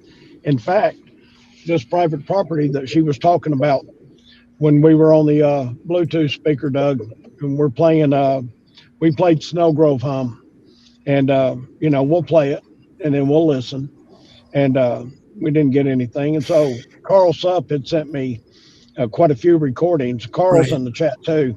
Yeah. Excellent man. Awesome man. Hello, Karl. Karl sent me a bunch of recordings, and there was about 12 of them. So I couldn't remember which one was the North Texas sales ranch hum that he got back on VHS tape back in the 80s. So I told Julia, I said, we're just going to go through these. And some of them are pretty disturbing. Karl kind of warned me when he sent them to me what I'm going to listen to. So we started playing these Karl Sup audios, and we got to the third one. And Karl, you'll know what I'm talking about. We played the angry Bigfoot, y'all, and this thing is pissed. And you listen to it in the audio recording. It's crazy, and it lasts for almost 2 minutes. But I played it for about 30 seconds, and I shut it off because we wanted to listen. And Julia's about, 10 feet from me, and she's facing south. I told her, I said, hey, you face one way, I'll face north, and pay attention. And because we don't know what these sounds mean. We don't. And Dave, you know what I'm talking about, brother. You've been in this. And so we're playing it, and I played about 30 seconds of it, and I stopped it. And literally, I heard something, and my back is to Julia, and she's facing south, and probably 25, 30 yards from her, this thing took off, and she heard the bipedal steps, and she heard them so well she could almost feel them the way she did it. And she took off uphill. This lady's a trooper, y'all. And she took off up the hill and down the trail, and I had to holler at her, and I was like, hold up, Julia, hold up, let me get ahead of you, sister. Because, you don't know what you're going to run into, and we don't know what these sounds mean, but we're getting definite reaction from it. And we got it from the Snellgrove, Doug, as you remember.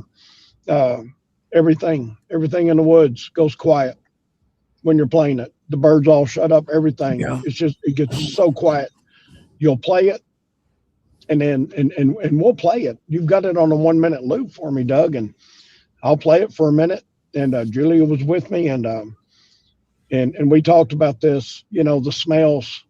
We picked up smells, and all the animal life will just stop. And then once you stop it and you listen, within probably a minute or two, then the birds will start chirping again and start moving around. But when you play it, there's a definite reaction to nature. And we even had that deer, Julia, if you remember, that burst off from across the creek right while I was playing it. It came up out of the tall grass and just bolted. And it startled the deer. And me and her were just standing still. Do you remember that, Julia? Can Julia hear me? Oh, Julie, your mic is off. Not hearing you. Julia will not leave her buttons alone. No. She Let me just tell you won't. something, Doug. She's a button pusher. She's a button pusher.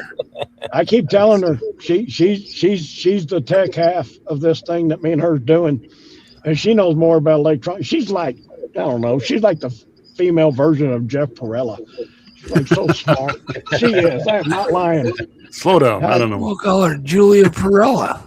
All right. I'm telling you. Are you back now? No audio. I don't know what happened. You got your thing. You can always exit out and just come back in. Yeah. When in doubt, shut everything off and reboot. Yeah. When in doubt, shut it, ring it out. Right. This lady's doing her first live podcast, and now she's messing it up. Julia Ronan, cut it out.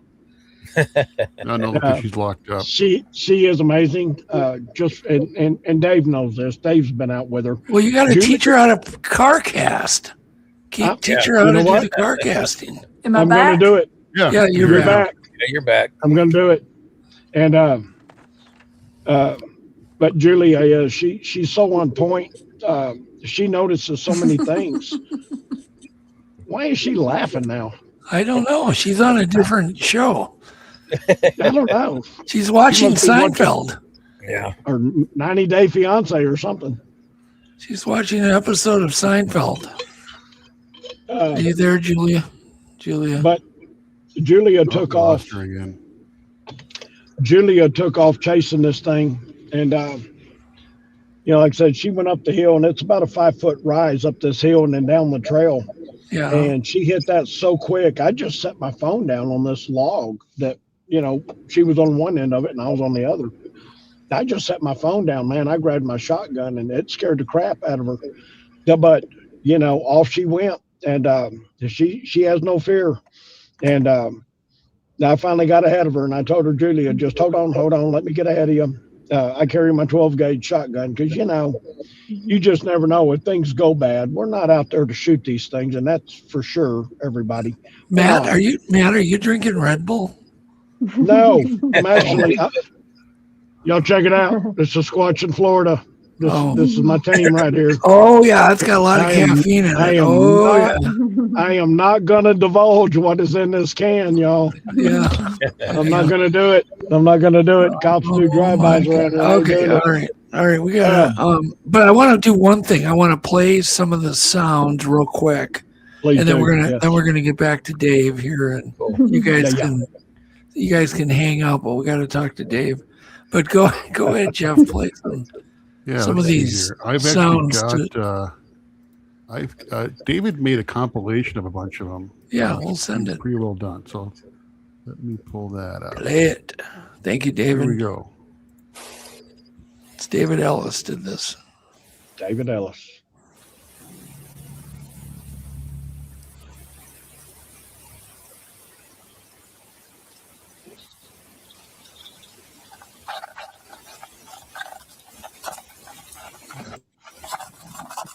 This is Tristan's.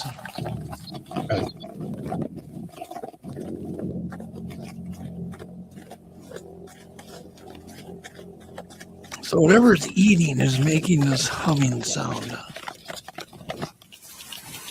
I can hear it.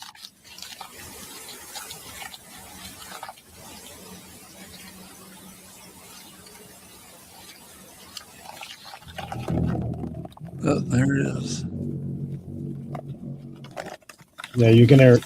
All right, now fast forward. Oh, there we go. That's Snellgrove. Snellgrove. We recorded that. Amen. That sounds like a gorilla. Yep.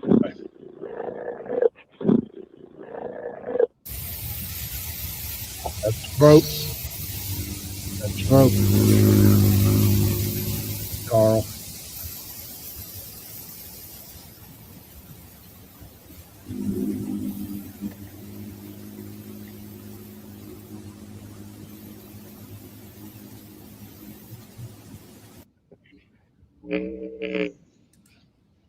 Karl Sup.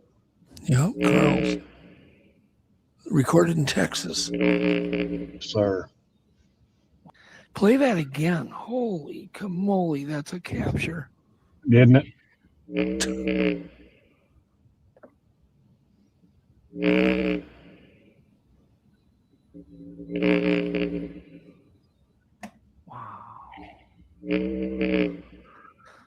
Wow, Karl. What year Karl was this? Sup. So that was 2000. I think that tape was from 2004 or 2000. This is years and years before anybody mentioned the Oh yeah. Okay.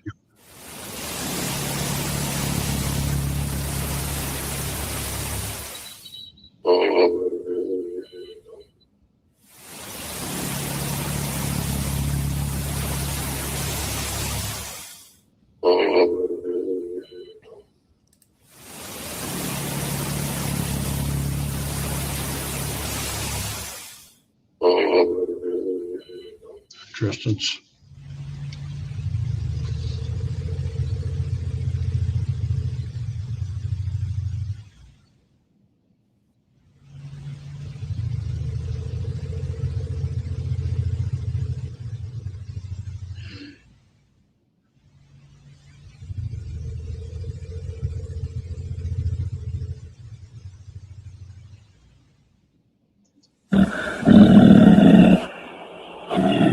That's gorilla. Yep. Well.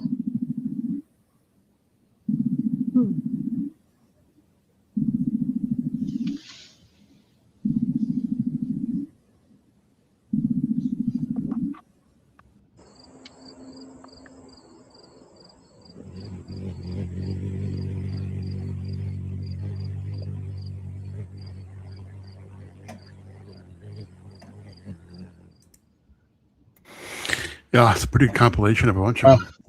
David Ellis, thank you. Whoa. Yeah, good job, David. Thank you very much. Yeah, I don't know which one that the last recording, the last little hum. I don't know where that came from. Don't know. Maybe I can get David Ellis to send me that whole thing we just did. Hey, Dave, have you ever heard that in the Arkansas woods or the Texas woods, brother? A couple of those I've heard, especially in Southwest Arkansas. Really? Yeah. Yeah. How loud is it auditorily? How loud is it to the human ear when you're there? Well, I haven't heard it. I've got it all on sound traps. Okay. I set down my sound traps, Yeah. Wow. Got some pretty good growls, some howls, and a lot of that right there because I didn't know what it was. But now listening to it, wow. Yeah. Pretty amazing, isn't it? Yeah, it is. Hey, Dave, can you get those forwarded to Doug?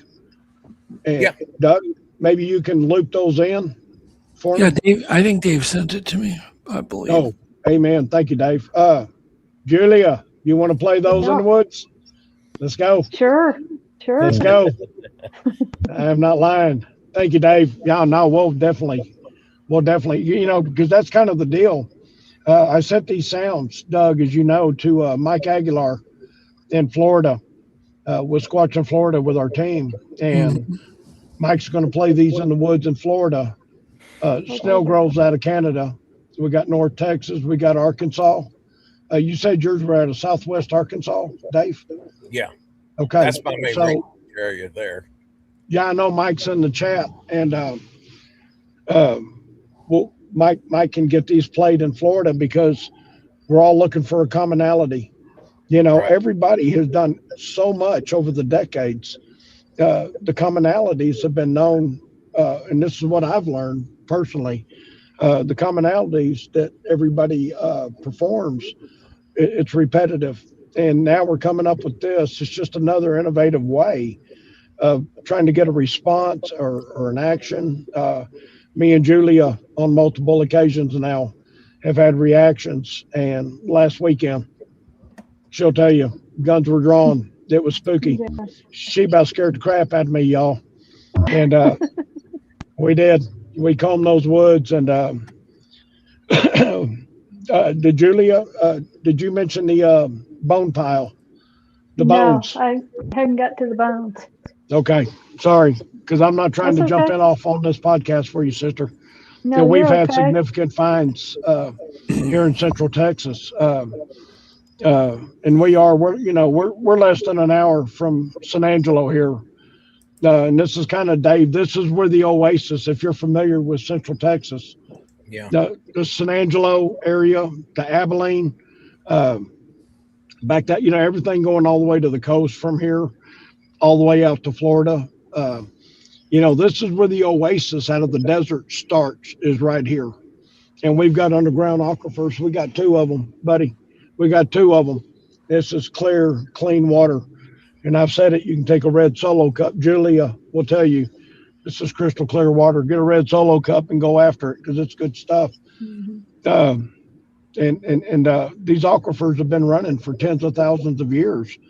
And so the species is what I call them. I don't know what to call them because I haven't seen them face on. I've talked about that. I want to see them face on. I've seen the profiles twice. Here's something interesting in the chat. Steamboat Texas says there's Bigfoot in Texas that will mimic whippoorwills. You ever heard that, Dave? The whippoorwills? Yeah. Ever heard of Bigfoot imitate a whippoorwill? Yes. Really? Okay. Yeah, here That's in awesome. South Central Arkansas. Mm. Hey, Dave. I've heard them mimic some weird stuff here. Yeah. Including donkeys.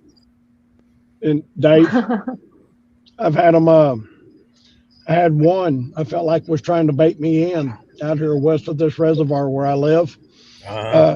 It was mimicking a fawn. Wow. Have you ever heard that? Have you ever heard, because we all know what a fawn sounds like, but this sounded like somebody trying to mimic that sound. Right. Okay. And this is in an area probably, in fact, actually, let me think, about 1.5 miles where this mimicking was happening. 1.5 miles or 2 from there is a documented sighting. It's in the BFRO. And then where I found these significant tracks on this reservoir, it's about 1 mile from there. So it's kind of like in the middle of this corridor. Right. And this thing was trying to imitate a fawn. It was trying to draw me into the briars. Buddy, I was with about 35, 40 yards of them briars. And I know all the times you spend in the woods, and Julia knows it too. You have these openings into these briars, like where the game trail goes. Right. But when you get these game trails and they fall off into these briars and stuff where the hogs and the deer and everything else can go, you get something in there and it reminds you of a fawn, but it ain't a fawn. Right. It did it to me twice. That's when I was done. I stopped. I headed back to my truck. I was done. So hey, here's a question from Keiju Ninja. He says, or she, have you heard the 800-pound owls? Oh yeah. Well, yeah. A lot. Yeah, Mike Aguilar's heard them out in Florida too, buddy. He has. Him and Christina. Yeah, all of them out there. Yeah, they've heard them out there. Michael Noga, he talks about them too. He calls them 400-pound owls. I've been laughed at. No. 100 yards. No. Been whistled at from 100 yards. Yeah. Hey, Julia. Like a dog whistle. Hey, and Doug, and I want to set this up real quick, and with Dave and with everybody that's watching this. Here about 3 weeks ago, I guess it's been now, Julia, I came to Abilene. This property down here where all this activity is, it's, this property owner, he was in that picture you posted at the beginning of the, when Julia came on, Doug, and y'all wondered who this man was. In the middle. That's Mr. Scott. That's Mr. Scott. He's the property owner. And okay. Yeah, that's Mr. Scott right there in the middle, right next to Julia. This is a cancer survivor, y'all. This man had a 3% chance of living. And he'll tell you that dipping snuff, that was his reward for life. All that's a replacement. He survived this, and he put his hands in God, and he put his faith in God. and in the hands of God, and he's still here. He gives us. He's also Doug. He's a knower. He had a sighting in Arizona in the Apache Sitgreaves National Forest, 1976. So October is going to be his 50th anniversary. There was a smell he picked up as a 15-year-old in Arizona, and Karl Sup. Me and him's kind of talked about this area just a little bit. The Apache Sitgreaves National Forest. He was up on Maple Peak. It's an 8,300-foot elevation, and him and two of his buddies. But this smell that Mr. Scott got twice, maybe three times on this property in the last 5 years or so, it's a smell, he said, that you can't get out of your head. Like we can all recall the smell of a skunk. If somebody says, you know what a skunk smells like? Yeah, we do. We can think of that smell. He said, when you smell these, it's a smell you cannot get out of your head. And that is exactly why he reached out to me in the beginning, back in November. And now he blesses me to get on this private property, Dave. It's almost 500 acres, brother, with this underground aquifer that comes out of the ground 10 miles from there. Wow. He's got a mountain on it, heavily wooded. It's a researcher's dream come true. Wow. And 500 acres, that's really not a lot, but that's a lot. And Julia's been on it several times now, and we've only covered maybe 10 or 15% of this property. And I've been working it since January, since I first went out there. And all the activity is right along that river, right along them game trails. And haven't had a chance to go any further out because everything's there, and it's almost every weekend. And the bones, I'll let Julia tell you about the bones that we found out there. And Julia. Oh, you go ahead, Matt. Well, I'm sorry, and I'm not trying That's to. okay. That's okay. I get amped up, Dave. You know how it is. You tell them about the bones. I'm going to run in here real quick. I'll be right back, y'all. First time me and Julia was out there, we went up. It's about 70, 75 yards behind a tree structure that went up on a Thursday. The property owner goes out there almost every day. Like I said, he's a man of faith. He talks to God every day. He's a cancer survivor. And he's got this swing that he sits on, and he talks to God just about every day, weather permitting. And he goes out in the mornings, checks on the property. He was out there on Wednesday morning and Thursday morning. And then he was out there on Friday morning. And there was this tree structure. This tree structure, was 40 feet from this swing that he sits on every day. And I had researched that area, I don't know how much, up till this point. So this tree structure went up on a Thursday evening, overnight sometime. He sent me a picture. The way I worked, I couldn't get out there till Saturday morning. Followed a trackway 70, 75 yards behind it. You could see the trackway through the grass, not on the game trail. 4-foot strides through the grass, 1 foot to 3 foot off the trail. And why they do that, we don't know, but they do. I followed that game trail back there about 70, 75 yards. And Julia's been, she came out with me the first time she was out there, following that trackway behind that tree structure. I got within 50 or 60 feet of it on that Saturday morning. And that, I believe, was April the 11th. And I got hit with the smell. And I've talked about this. And Dave, I don't know if you've ever heard anybody describe this smell, but the smell I got, and it was heavy. It wasn't just a faint smell. It was heavy. It was like right next to me. I was 50, 60 feet from this heavily brushed area where the tracks went into this heavily brushed wooded area. Right. And I was scared, man. I was like, holy smokers, man. And I stopped, had my camera. I was doing a panoramic video. You video everything you can. Right. And hoping for movement. And this smell that came out of nowhere, and it was like right next to me is what it smelled like. If you take the saddle in the blanket off of a horse. That smell that will come off that horse. Yeah. That's the smell. And there's no animals within 3/4 of a mile or a mile away. And I'm downwind of this opening.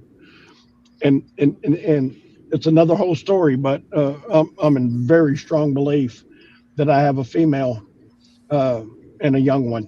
And I have 13-inch tracks. I thought it could have been a juvenile, what we would consider a teenager. And but then I found the very next weekend, I found the 7.5 by 3.5 inch flat tracks for toes and a tarsal break, my brother, right on the same game trail I had worked for an hour and a half the weekend before when I found the 13-inch tracks. And these are consistent 4-foot strides, heel to heel. I've had so many trackways and so many tracks through this area that I'm blessed to work. Me and Julia went to where I would not go in because I got that smell. And I was like, okay. And I really felt like I had a female and a young one. And, mama bear and her cubs, right? Mm-hmm. Go the other way. And that's what I did. I worked my way away from that opening behind that tree structure back there. And then I got hit with that smell 40 yards later. And this time it lasted longer and it was just as strong, and then it went away.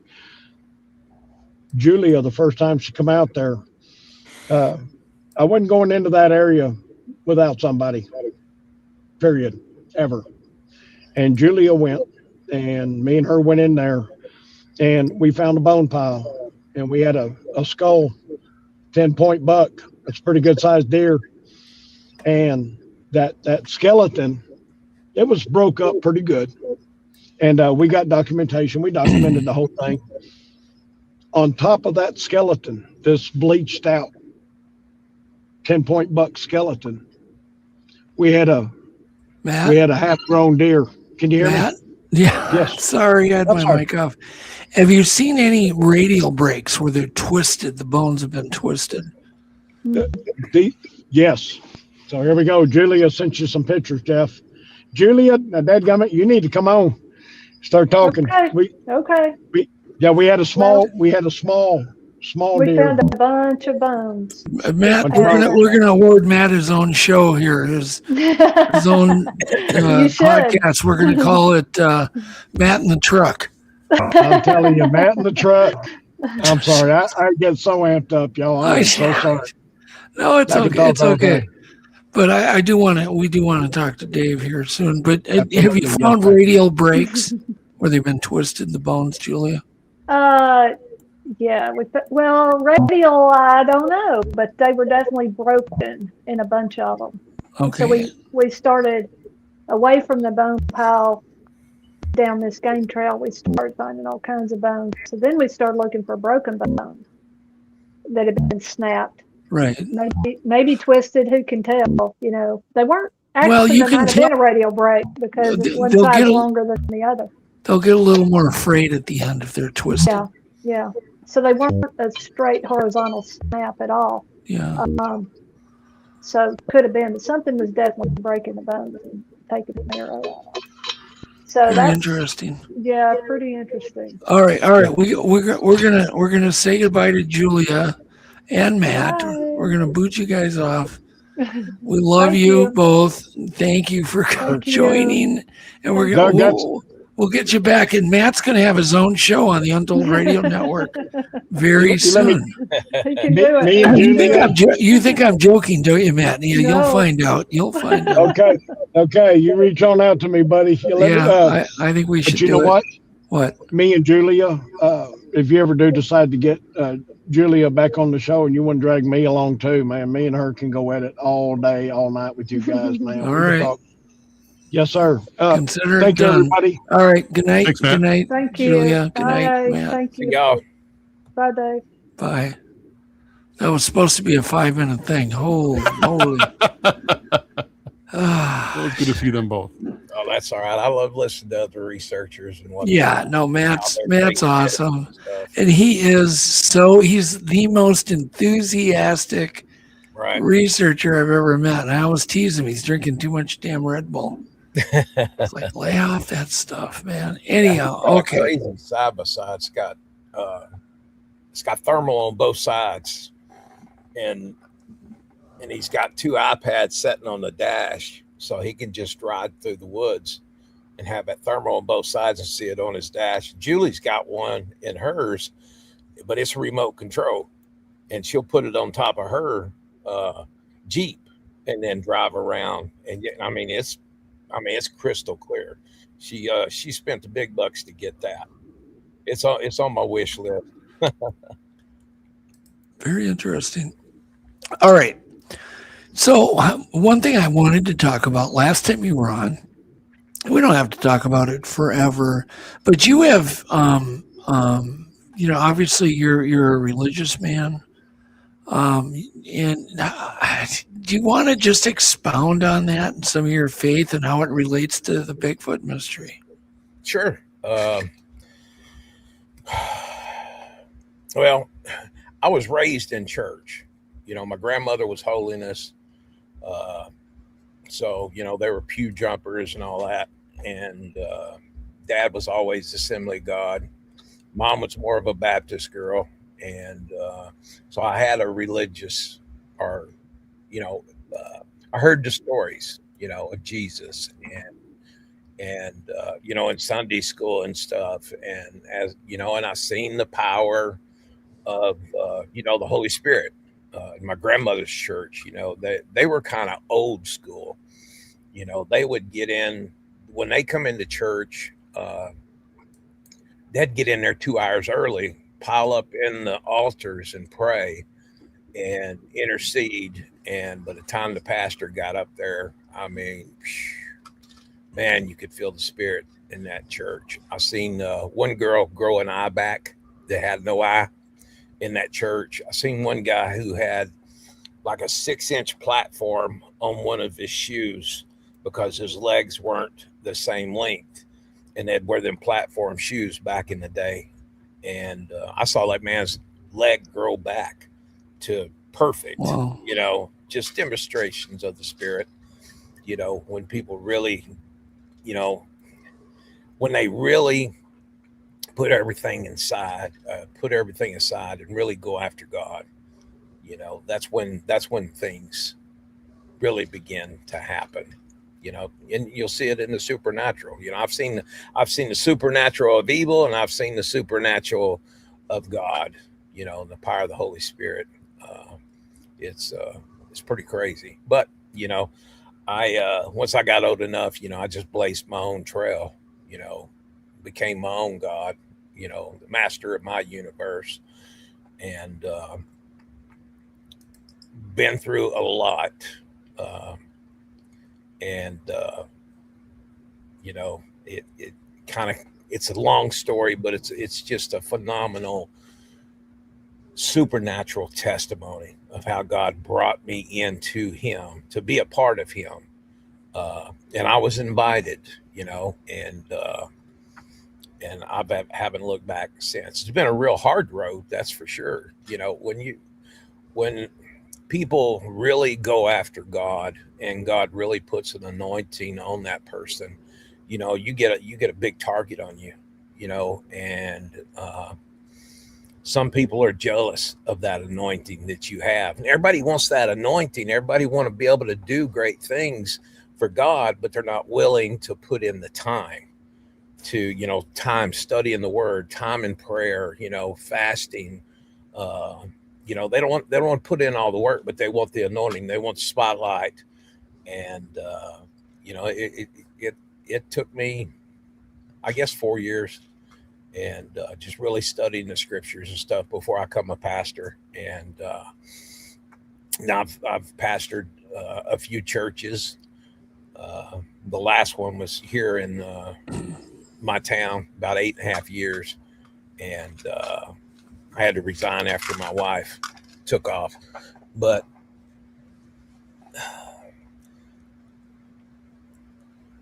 every time I go into the woods, I pray, not only for protection, but also to have encounters, peaceful encounters with these rascals. And God hadn't let me down on that.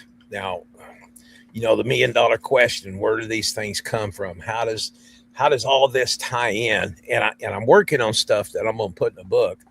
I'm going to call it Jesus and Bigfoot, to try to tie these all up. So I don't want to give no spoilers or anything like that, but I can say this. These things are here without a shadow of a doubt. And of course, there's other things here without a shadow of a doubt. But what I read in the scriptures, they had to come across God's desk first to get here. Now, whether they're friend or foe, I've had some that have been pretty friendly, pretty docile. But then again, I've had some that were just right down, real ugly, but they had to come across God's desk first. And I didn't mention anything about Bigfoot in my church until the sightings were just overwhelming. When I was, I told you last time I was in, engaging with a group of 5 for about 5 or 6 years. And I would share a little bit. Of course, they looked at me like I had 3 heads, and the sad part about this is what church don't understand. They'll just call it a demon. A lot of people say I'm out chasing demons and devils and all that kind of stuff. And these things are not demons. They're not devils.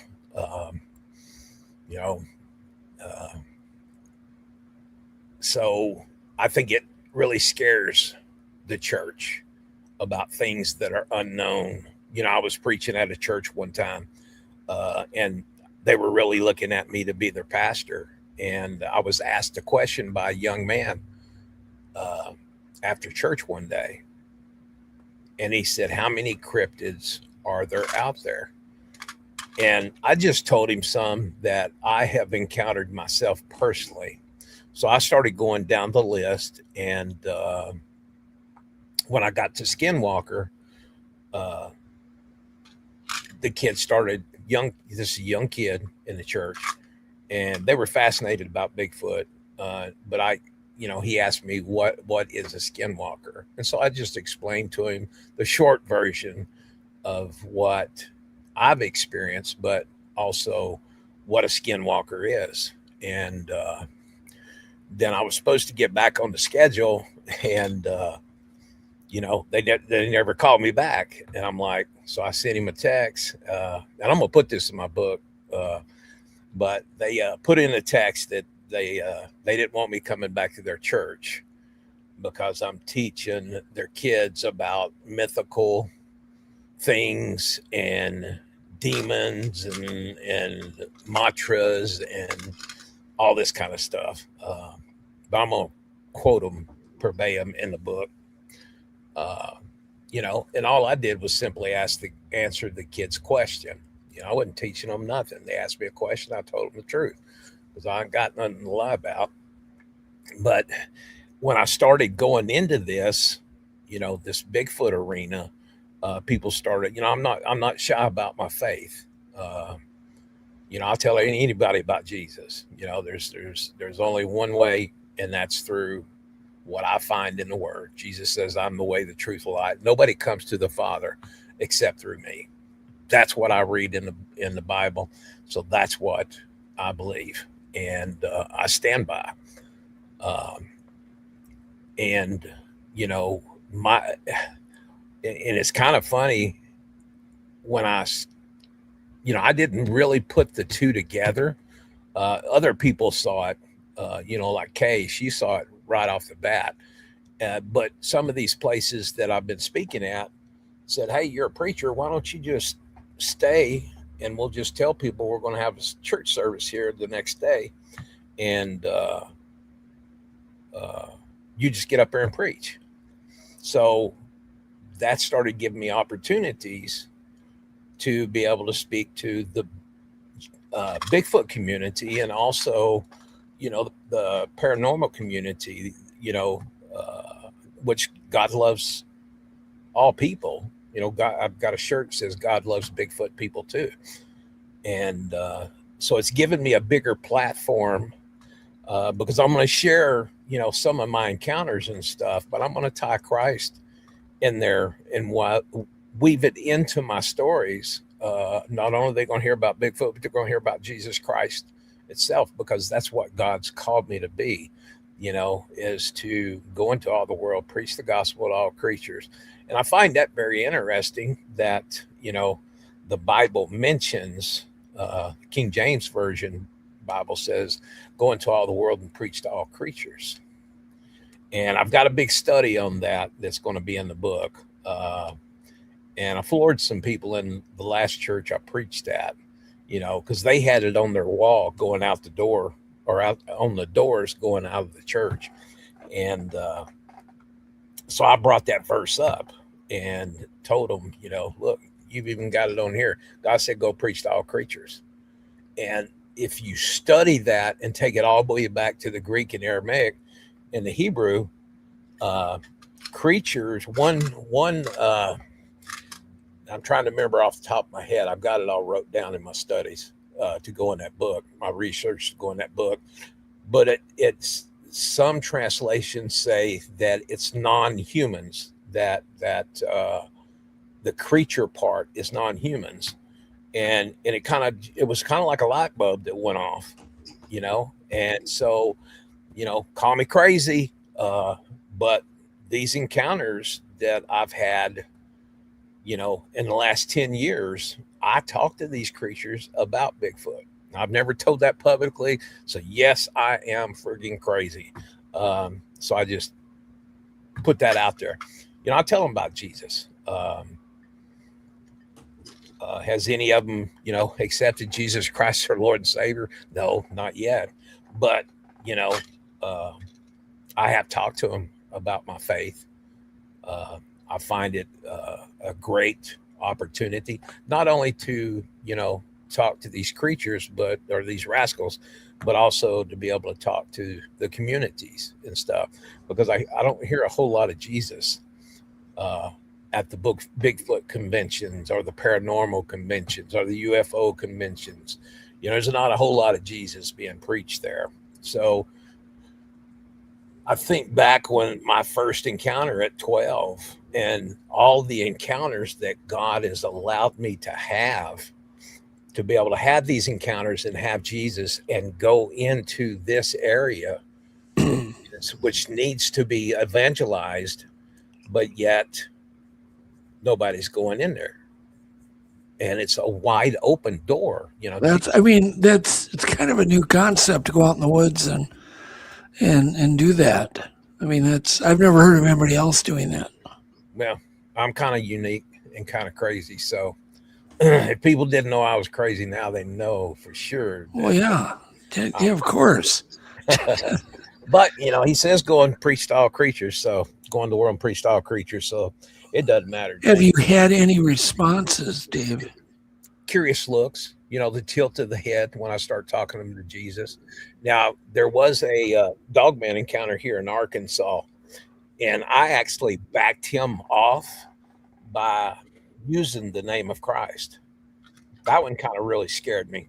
That was my third encounter with a dogman, but that close, you know, he surprised me.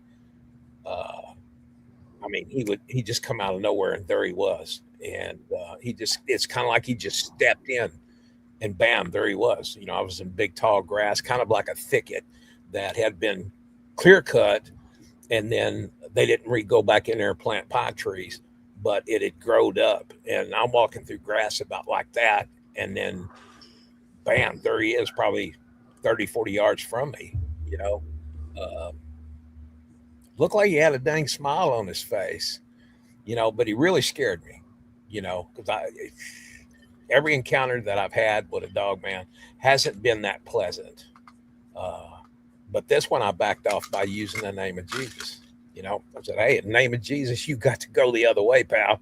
You know, as I'm backing up, of course, you know, to get, you know, I know when it's time to back up and go a different direction. But I used the name of Jesus, and he never come any closer. than that. He stood there, watched me, showed his teeth, and watched me back up till I couldn't see him anymore. Then I exited stage left. But that encounter was here in Arkansas as well. That's kind of a crazy story. What do you think dogmen are? What do you really think they are, Dave? Well,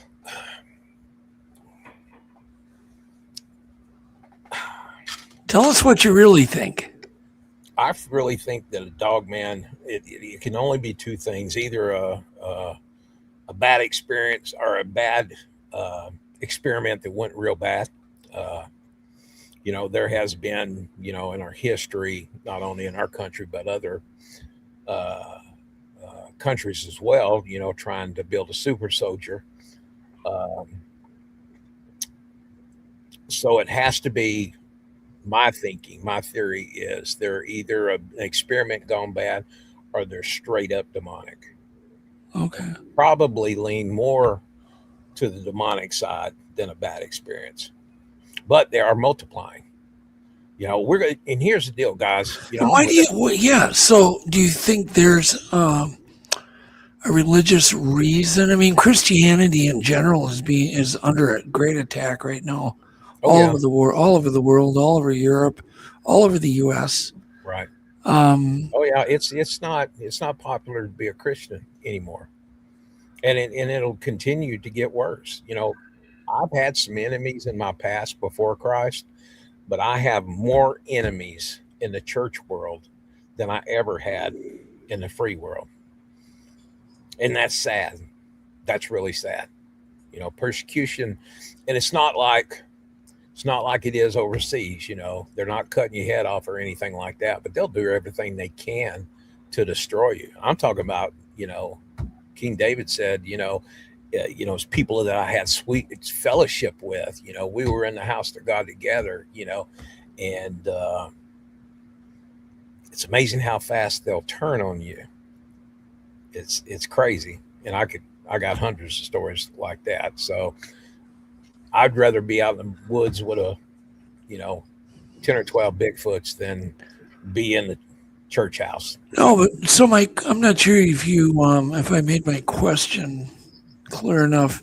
Do you think that the dogmen are increasing because there's more evil in the world? Do you think there's more demons? Has there always been the same amount of demons on the planet? I believe. Well, no, there's going to be a lot more. In Revelations, it says that the angel comes down and opens up the pit, and then it gives the depiction of these demons that come out of the bottomless pit. We haven't seen nothing yet, but we're heading there fast. That's the reason I think the Bigfoot population is increasing. The dogmen are increasing.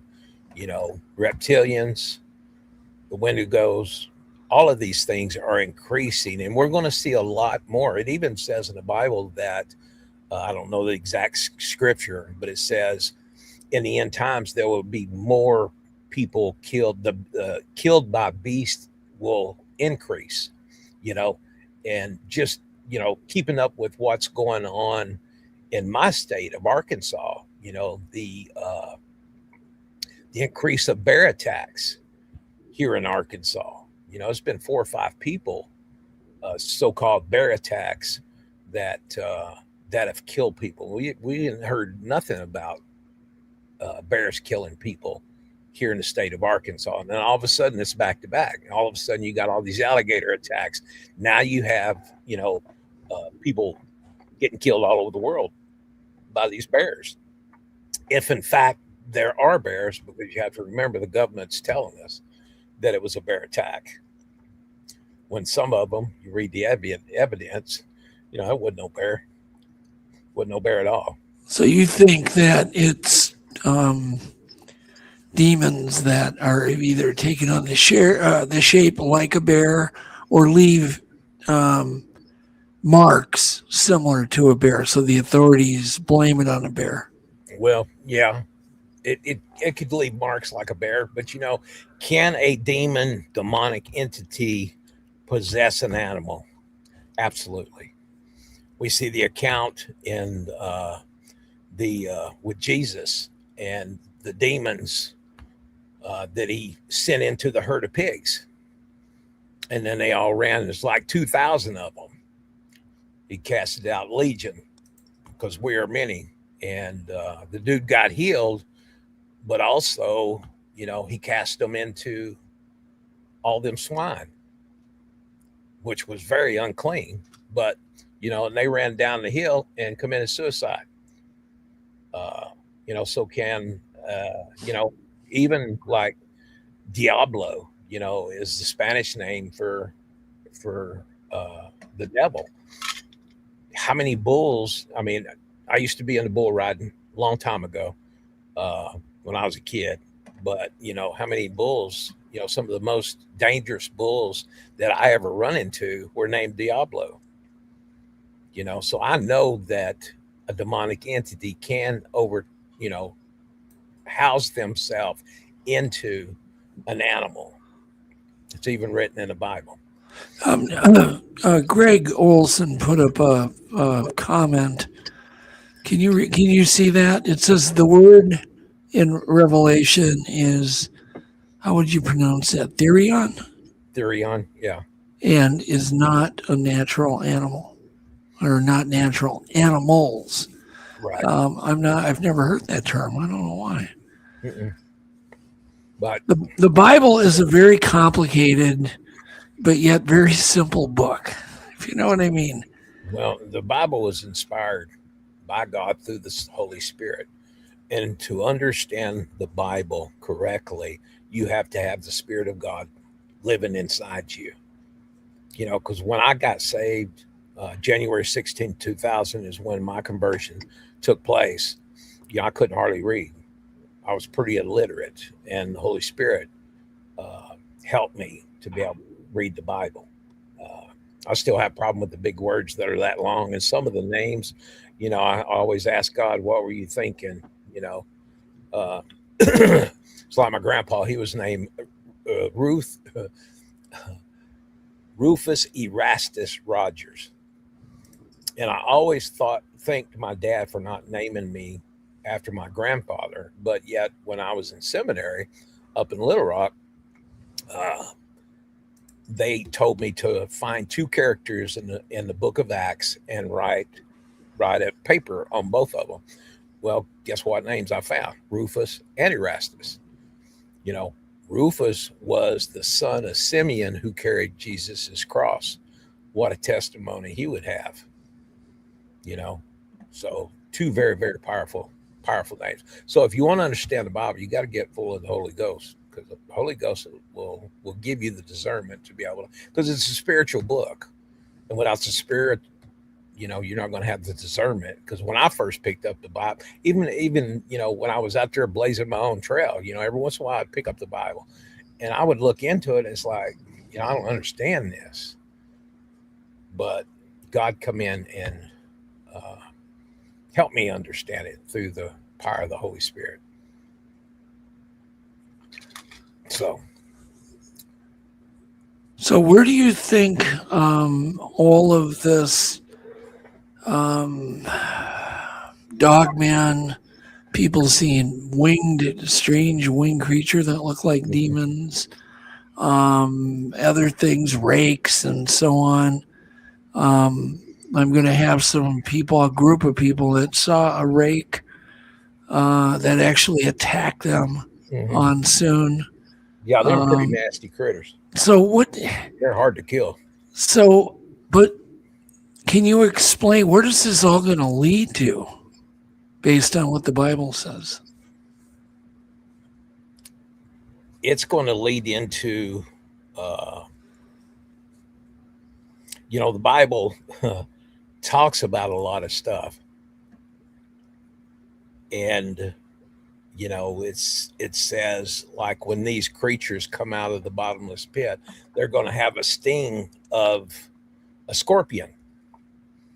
That men on this earth will wish for death, but death will flee from them. And that's not everybody, but that's just the non-believers, because there'll be believers left here on this planet after the rapture. The ones that are just playing cupcake with God, just checking the marks off. I went to church Sunday, I did good today, But the true followers of Christ, they'll be snatched out of here. The Bible tells us that. Jesus talks about it in John 14. But I know for sure by what the Bible and what I see in the Bible, these things are going to increase. You're going to have sightings everywhere, the winged creatures.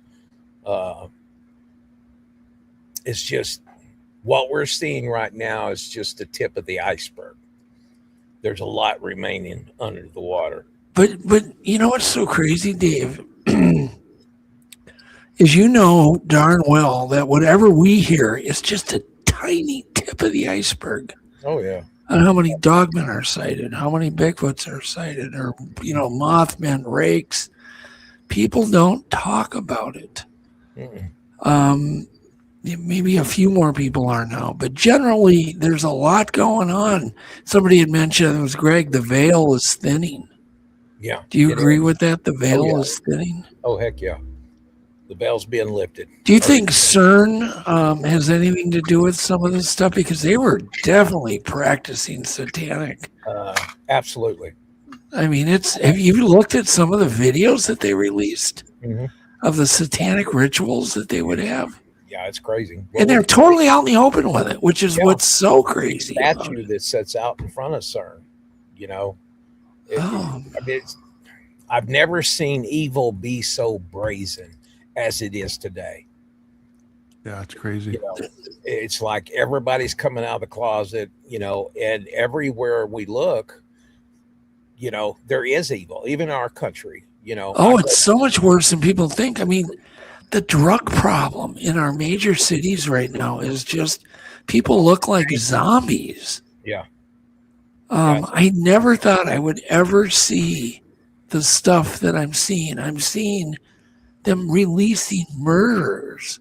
Oh, yeah. I mean, arrested 60 times, and they still let them go. I've listened to a story today, where a guy had already kidnapped his girlfriend. Of course, he had a lot of assault charges before this, and they just kept letting him go, ICE tried to get him. It's out in California, because California is a sanctuary state, and he ends up kidnapping his girlfriend. She ends up getting away, calling in and stuff, and he gets in an argument he's just walking down the street. He gets in an argument with somebody, pulls out a knife and kills a 63-year-old right in his front lawn. And this guy has been turned loose 3 or 4 times. And the thing of it is, we ain't seen nothing yet. Jesus said that in the end, that the love of many will grow cold, and there'll be a great falling away of the church. We see that. COVID started all that. Well, if you have your eyes open right now and you're a loving, caring individual, it is shocking what's going on all over the world right now. And I mean, everywhere. And I don't think people are awake to even notice it. They're just, I don't know. I see it and I'm shocked every day.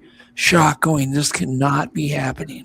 Yeah. But it is. And it's all foretold in the Bible. Jesus spoke about it himself. I think everybody should go in the book of Matthew, start in chapter 24. Everything that Jesus quoted when his disciples asked him, when will be the end? When will be the sign of your coming?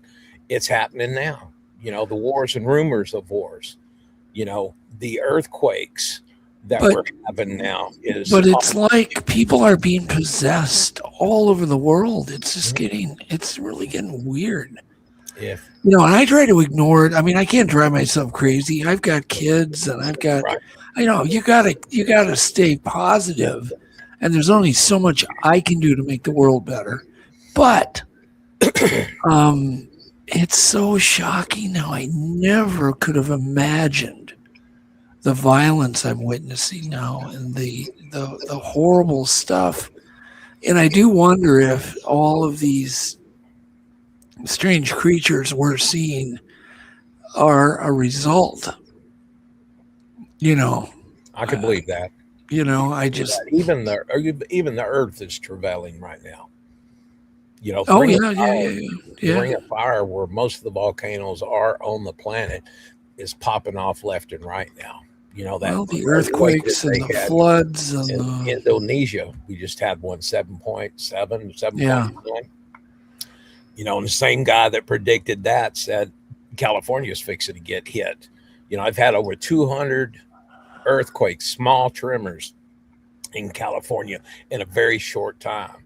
I'll call my cousin and say, hey, you need to get out of there, because she lives in California. You need to move more inland, because it will happen.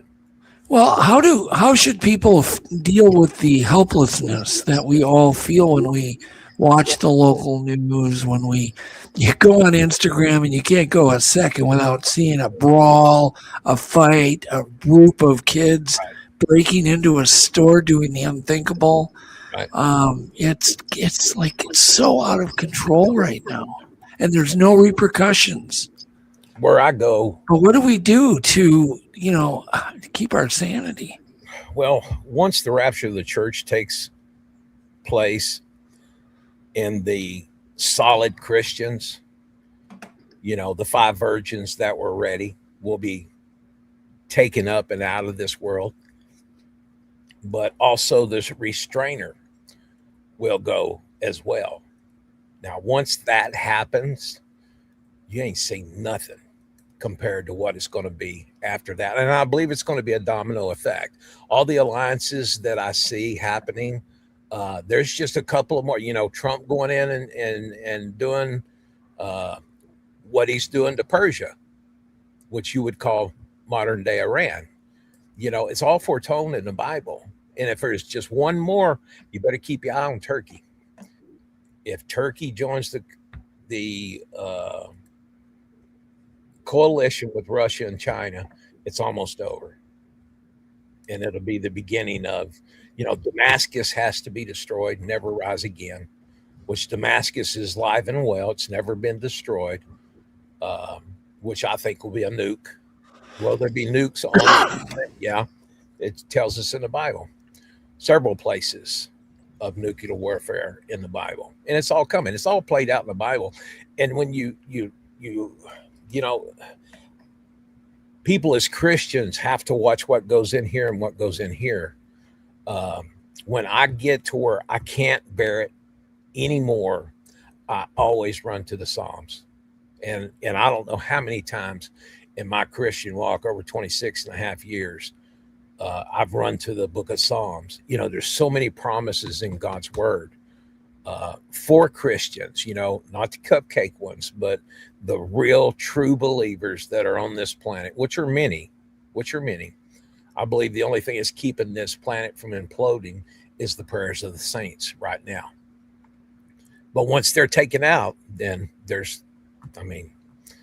lawlessness is going to be just out. Just crazy.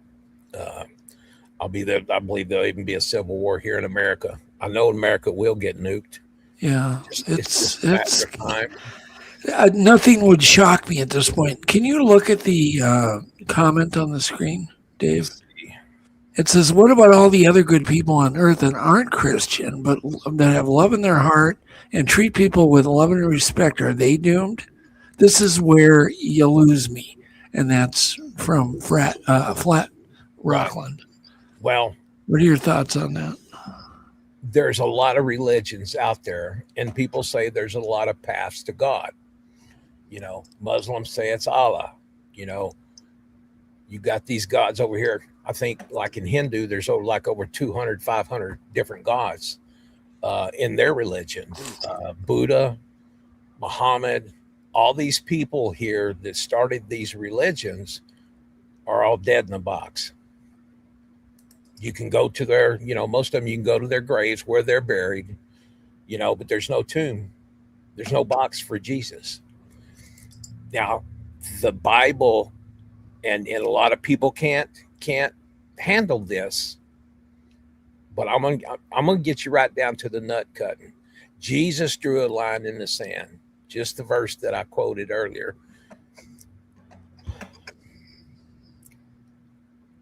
I understand this verse. I don't think it's fair, but because there's a lot of good people here on this earth. I've met a lot of tremendously kind-hearted people on this earth, but Jesus drew a hard line in the sand, and he said, I'm the way, the truth, and the light. No one comes to the Father except through me. What that verse tells me is, I know there's a heaven. I know there's a hell. The only way that's going to separate me from those two is the gift that God has given me by the grace of God, by the blood that ran down the tree. The blood that ran down the tree changed everything, because the God of the Old Testament, man, he'd kill everybody. Look at Sodom and Gomorrah. Some people went up against Moses in the desert, and God caused the earth to open up, swallow their whole family. And that was 300 or 400 of them. And it just slammed shut, But Jesus that hung on that cross, that changed everything. We're in the end days, but we're the end of the grace of God is fixing to wrap up. And I know people don't like to hear that Christ is the only way. There's not. If you're expecting to go to heaven, you can't bypass the cross, period. You can't bypass what Jesus did on the cross. Now, that was God's one and only son. I don't know about y'all. I have kids. Could I put my kids on the cross for your sins, for anybody's sins? I couldn't do it, but yet God did. He sent his one and only son to be born of the flesh, half God, half man, who lived a sinless, perfect life, and then went to the cross and paid the price, the second Adam, because first Adam failed. If they wouldn't have failed, we'd still be in the Garden of Eden all naked, if you can picture that. But he failed, but the second Adam come in, and Jesus did it perfectly. Not only did he die on the cross, and I've studied intensely about the crucifixion and what Christ went through. You or I couldn't have gone through that at all without dying. The cat of nine tails, they literally ripped his back wide open. He'd literally had, it's not the little pretty little Jesus hanging on the crucifixion cross. That's not what Jesus looked like. The Bible says he was unrecognizable by the time they got him to the cross. I mean, it's crazy what Jesus went through, but you know something? He did that for me. He did that for everybody that's listening today. For you guys. He done that because that's how much Christ cares for us. There's a heaven and there's a hell. And we're heading there. And the sad part is you could only make this decision while you're living and breathing. If you die, then you're not given that chance. Can you live to the end of your life and be old and living in a hospital bed and accept Christ, and he's going to take you into heaven? You could have been the worst sinner of all, a mass murderer. Will Christ accept you in? Yeah, he will accept you in. That was my plan. I was going to do everything I wanted to do, accomplish whatever. I was going to build my empire. And then when I'm old and sitting in a hospital bed and I'm about to take my last breath, I was going to call on Christ. That was my plan.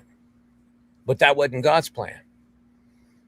By my choices, God allowed. You were going to do the fast food plan. Oh, yeah. Yeah. God, I believe in you. Forgive me of my sins. I believe Jesus is the Son of God. I believe what he did on that cross.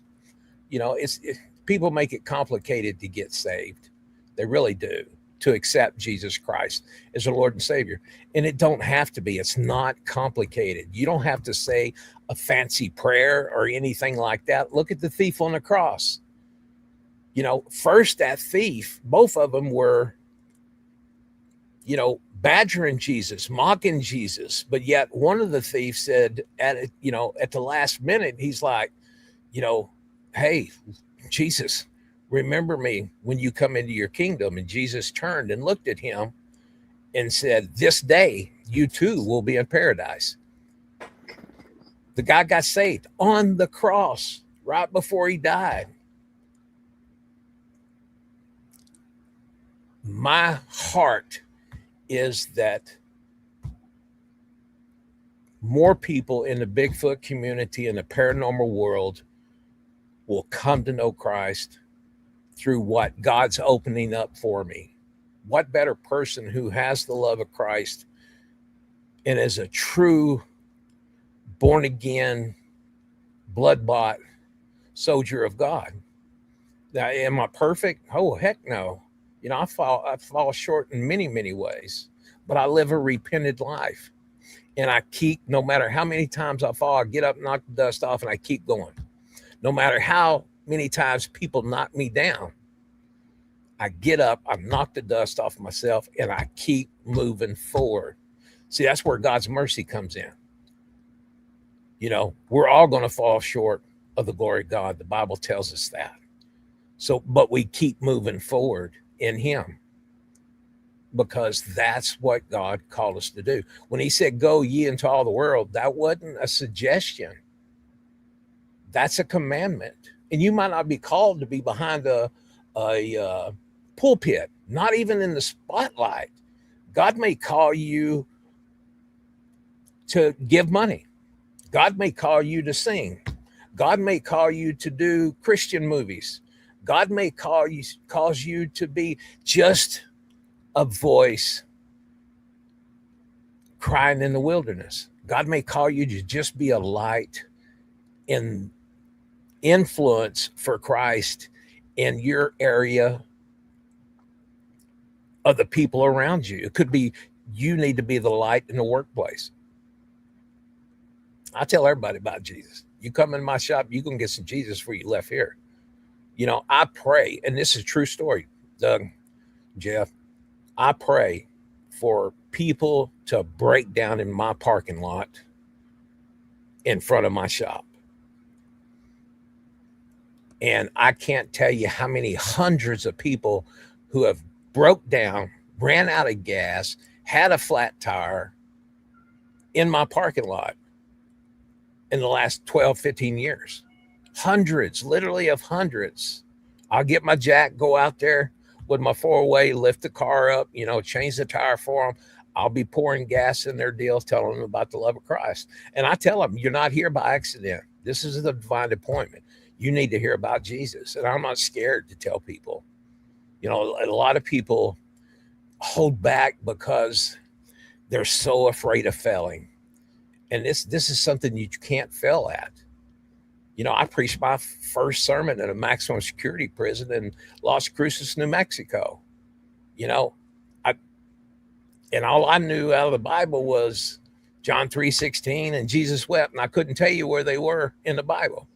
But I just shared a simple story for 12 minutes about how God changed my life,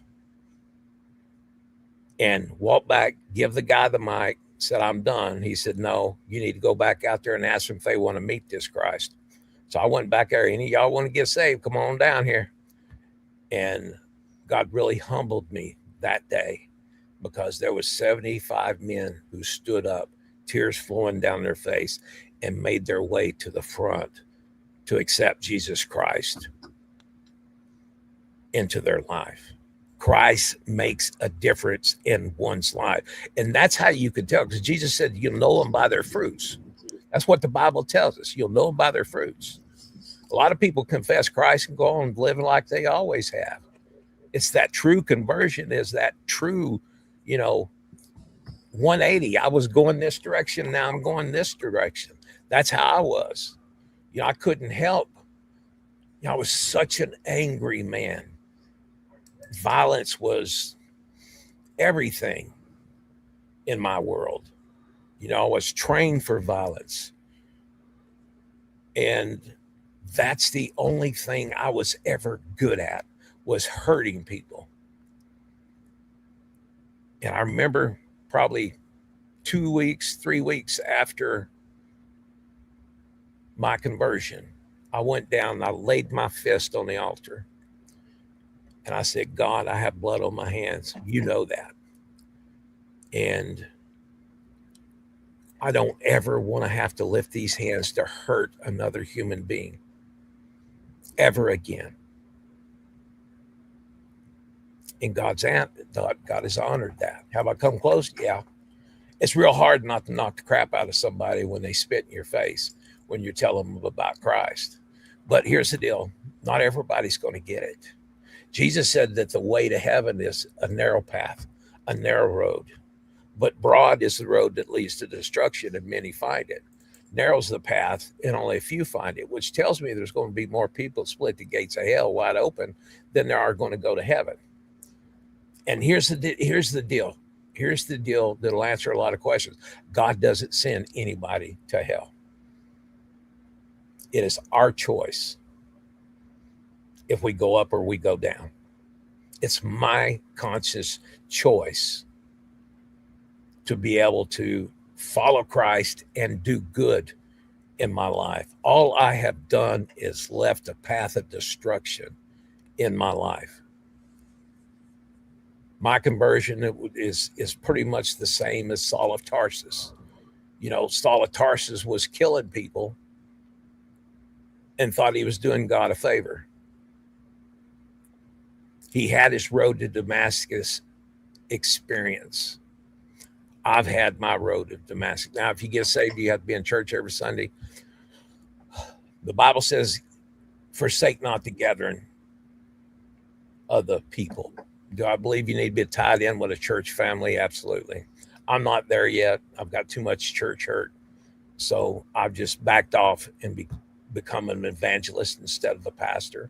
And that's what I'm doing here tonight, is evangelizing, telling people about the love of Christ, telling people they don't have to put up with everything that this world is so crazy and it's so fast. And sometimes my mind, there's just so much running through it by things that I see and I hear. I keep up with the news, and I want, especially current events. I keep one eye on Israel, one eye on Damascus. I keep my eye on God, and I keep my eye on the Word, because this is fixing to wrap up. And there's so many people inside the church and outside the church that are not ready to meet Jesus. And the church has failed. The church has failed, especially the American church. I preached out of the country. When you give an altar call, people will run over each other to come down front to not only accept Jesus, but just to get prayed for. They'll absolutely, I've seen them run. I've seen an old granny, probably 70, 80 years old, run over people to come down and have me pray over her after I got done preaching. And you know something? She got healed that night. She couldn't see. I laid my hands on her eyes and I said, be loose. I didn't say no fancy prayer. Spirit of God was there. I knew the Spirit of God was there. And God restored her sight. Didn't have anything to do what I did. All I was doing is obedient. And people are scared to fail. And you can't fail at this. The only way you can fail at this is not do it. But we're called to share our faith. And so many Christians, what if they tell me no? What if they cuss me out? So what? So what? I asked God shortly after my conversion, probably 5 years later when I was a youth pastor, I said, I want to preach in hell. Give me a place to preach in hell. And there was a church who reached out to me that was in Deep Ellum, downtown Dallas. Now, I don't know if you've ever been to that area.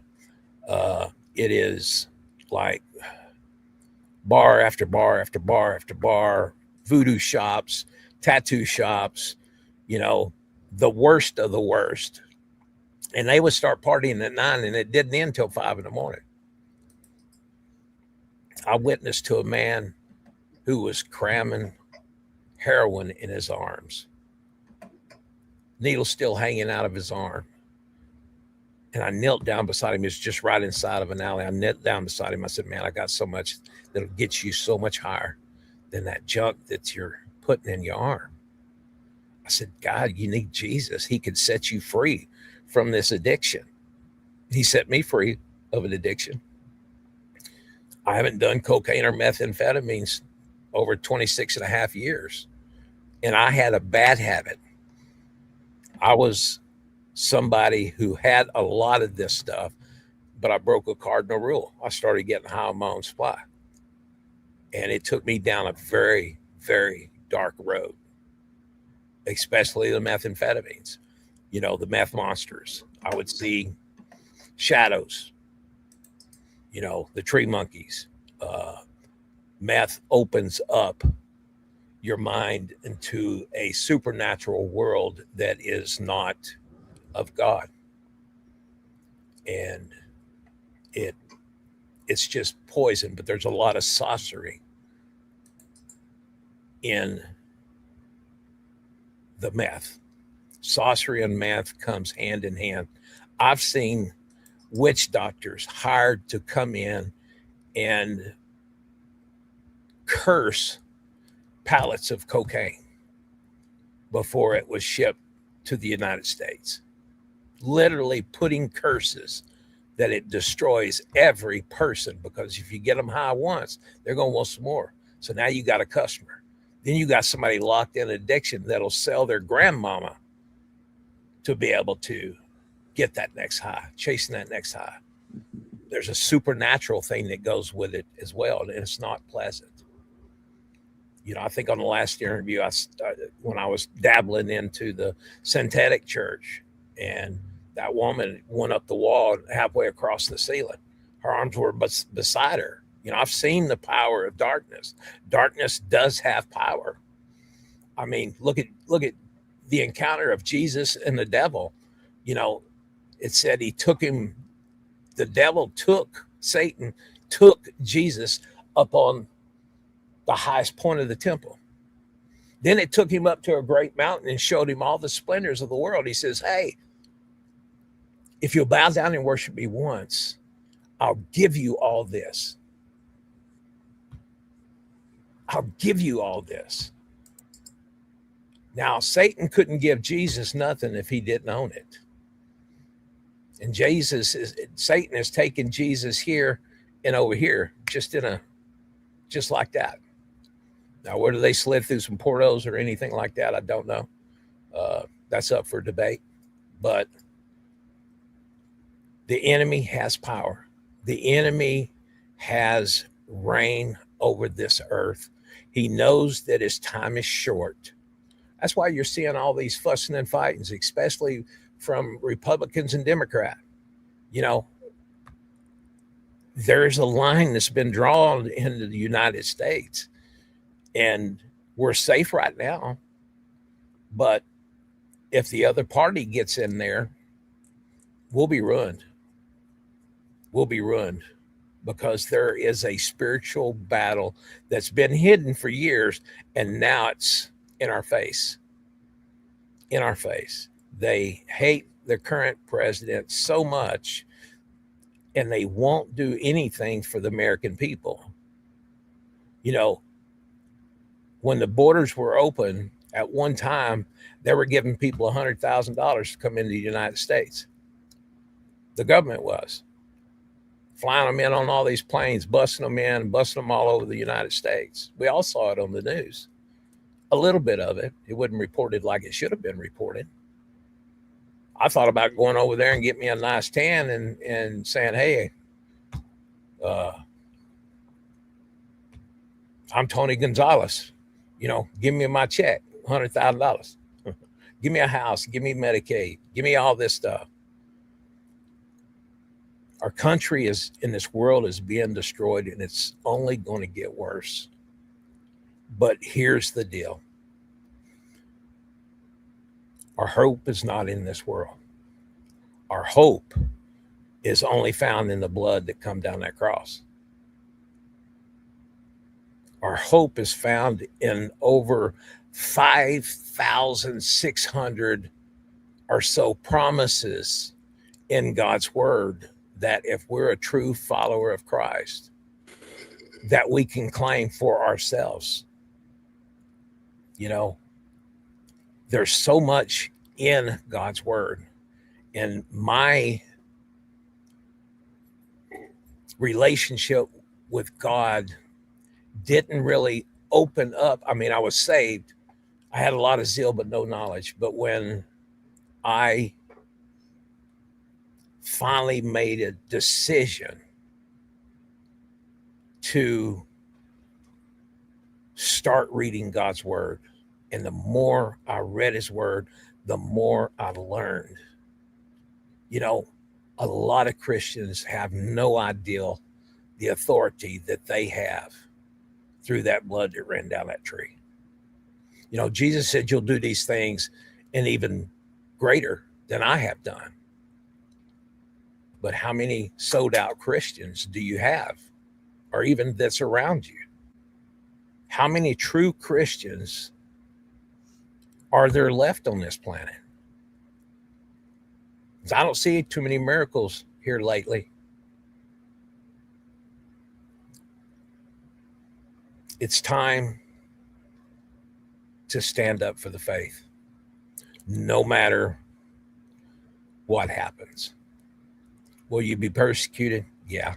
Will you be made fun of? Will you be cussed? Will you be beat up? I mean, I read a story of a past street preacher who got shot the other day.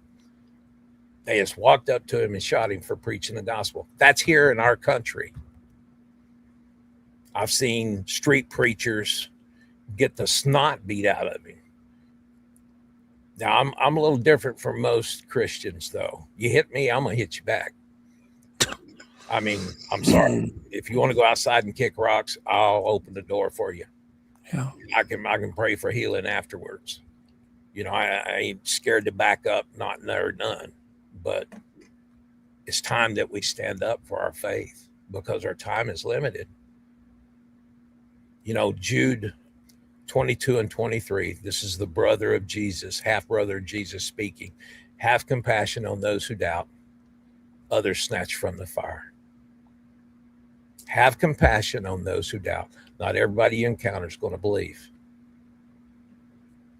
But then again, the Bible says some reap, some water, some sow. You know, there's a lot of people who talk to me about Christ. Even when I was a heathen, a lot of people talked to me about Christ. They were planting seeds. Some come by and watered them seeds. But it wasn't until I was 37 years old when I hit my rock bottom and was fixing to commit myself to a sane asylum, have my mom commit me, that I finally sought out Christ. And when I got so low, I'd been sitting in the church 8 years. I mean, not 8 years, 8 months.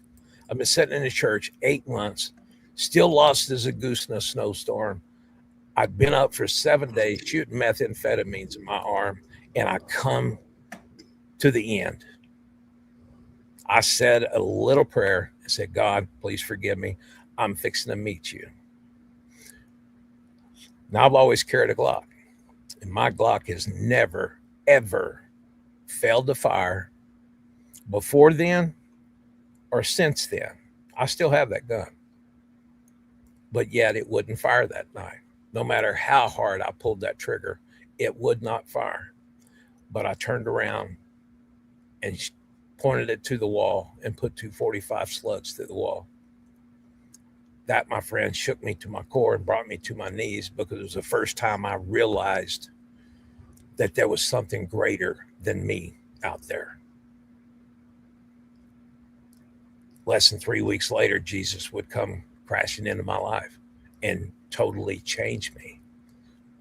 Nobody can't tell me that God didn't keep that gun from firing that night, or I wouldn't be here telling this story today. It's Sharing fascinating. the love of Christ with you guys. You know, So, that's where I was at. Dave, can I interrupt you just for a second? If somebody wants to get a hold of you, that maybe wants to listen to you more, to be, to ask you questions, can they reach you somehow? Oh, yes. How can they reach you? I think Kay's sitting here next to me, my admin. I think she's putting it in the chats right now. If they want to call me on the phone, I don't mind giving my number out. Somebody wants to talk to me about Jesus. Now, here's the deal. I'm not here to argue and debate about how deep the water was when it covered the earth. But I am here to tell people what God done in my life, because we overcome by the blood of the Lamb and the word of our testimony, and what God has done since then in my life, and the miracles that I have seen. People getting healed, people getting their sight, people getting their hearing back. I've seen all these things and participated in church service where these things took place. And it's all through what God does. All I do is show up. But if anybody is on here and they want to go further, I'm available anytime somebody want to talk to Christ, night or day. If you're in a crisis, call me. My number's area code 501-304-3222. And Kay's fixing to put that in the comments as well. Reach out to me. I'll tell them what a real God is. Show them what a real God is. There we go. There's Dave's number. We have to wrap it up, Dave. Okay. But I did want to give you, I promised I would give you time. Thank you. To communicate with our listeners. You did an amazing job doing that. Yeah. I love being on your show. That was very intense and very clear. Well, so the word is clear. In times, time's slipping away, and people don't realize that. We believe that we always have tomorrow, and that time, that sand in that hourglass is dripping out, and it's almost done. It can't get a ton worse. It really can't. Society is getting close to collapsing. It is, from what I can tell. It is. It's like I said, you ain't seen that yet. I've read my Bible. I know what happens at the end. Yeah. In the end, we win, but there's going to be a lot of hell to go through before then. Yeah. A lot of hell to go through before then. Anyhow, well, thank you so much. Guys. I would stand by. We're going to do our wisdom. Sure. And then we'll just come back for a quick wrap. All right. Stand by. All right. Don't go away. We'll be right back, everyone. It's now time for Untold Radio AM Wisdom of the Week. Being humble is not thinking less of yourself. It is knowing you still have something to learn. True confidence does not need to brag. Stay proud of what you have achieved, but never too proud to listen, apologize, or help others. Good night. We hope to see you all next week. If you like the show tonight, please consider giving us a thumbs up, leaving a nice comment, and most of all, subscribing and hitting the bell so you will be notified when a new episode is dropping. Also, please share this episode. Now, back to Doug and Jeff for our wrap.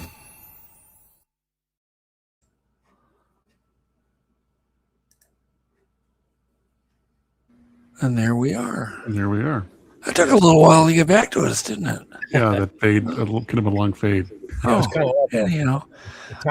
We will be back next week. I think Kay is coming on next week. Admin, yeah. Oh, cool. She's had a lot of experiences. I had to kind of push her to get to tell about her experiences and stuff. And she has been great with all this. I'm where I'm at in the Bigfoot world because of her hard work. She does all my media, all that kind of stuff. And here's the deal. She does media for anybody. If you want her to work your pages and increase, she does. That's what she does. That's what she does. But yeah, it's going to be cool to have her on next week. Yeah, looking forward to it. So she's nervous. She's shaking her head no. Be there. I'll make sure, guys. yeah, drag her on. Anyhow, so thank you so much, Dave. You bet. Love you It guys. was kind of a crazy show. We love you too. And good night, Jeff. Good night, everyone. And we will see everybody next week, same time, same place. Good night, everybody. Peace Good night. out. I call you up in the middle of the night. Been bothered by dreams, ain't feeling alright. You give me comfort, say just give it some time. By the end of our talk, I'm feeling just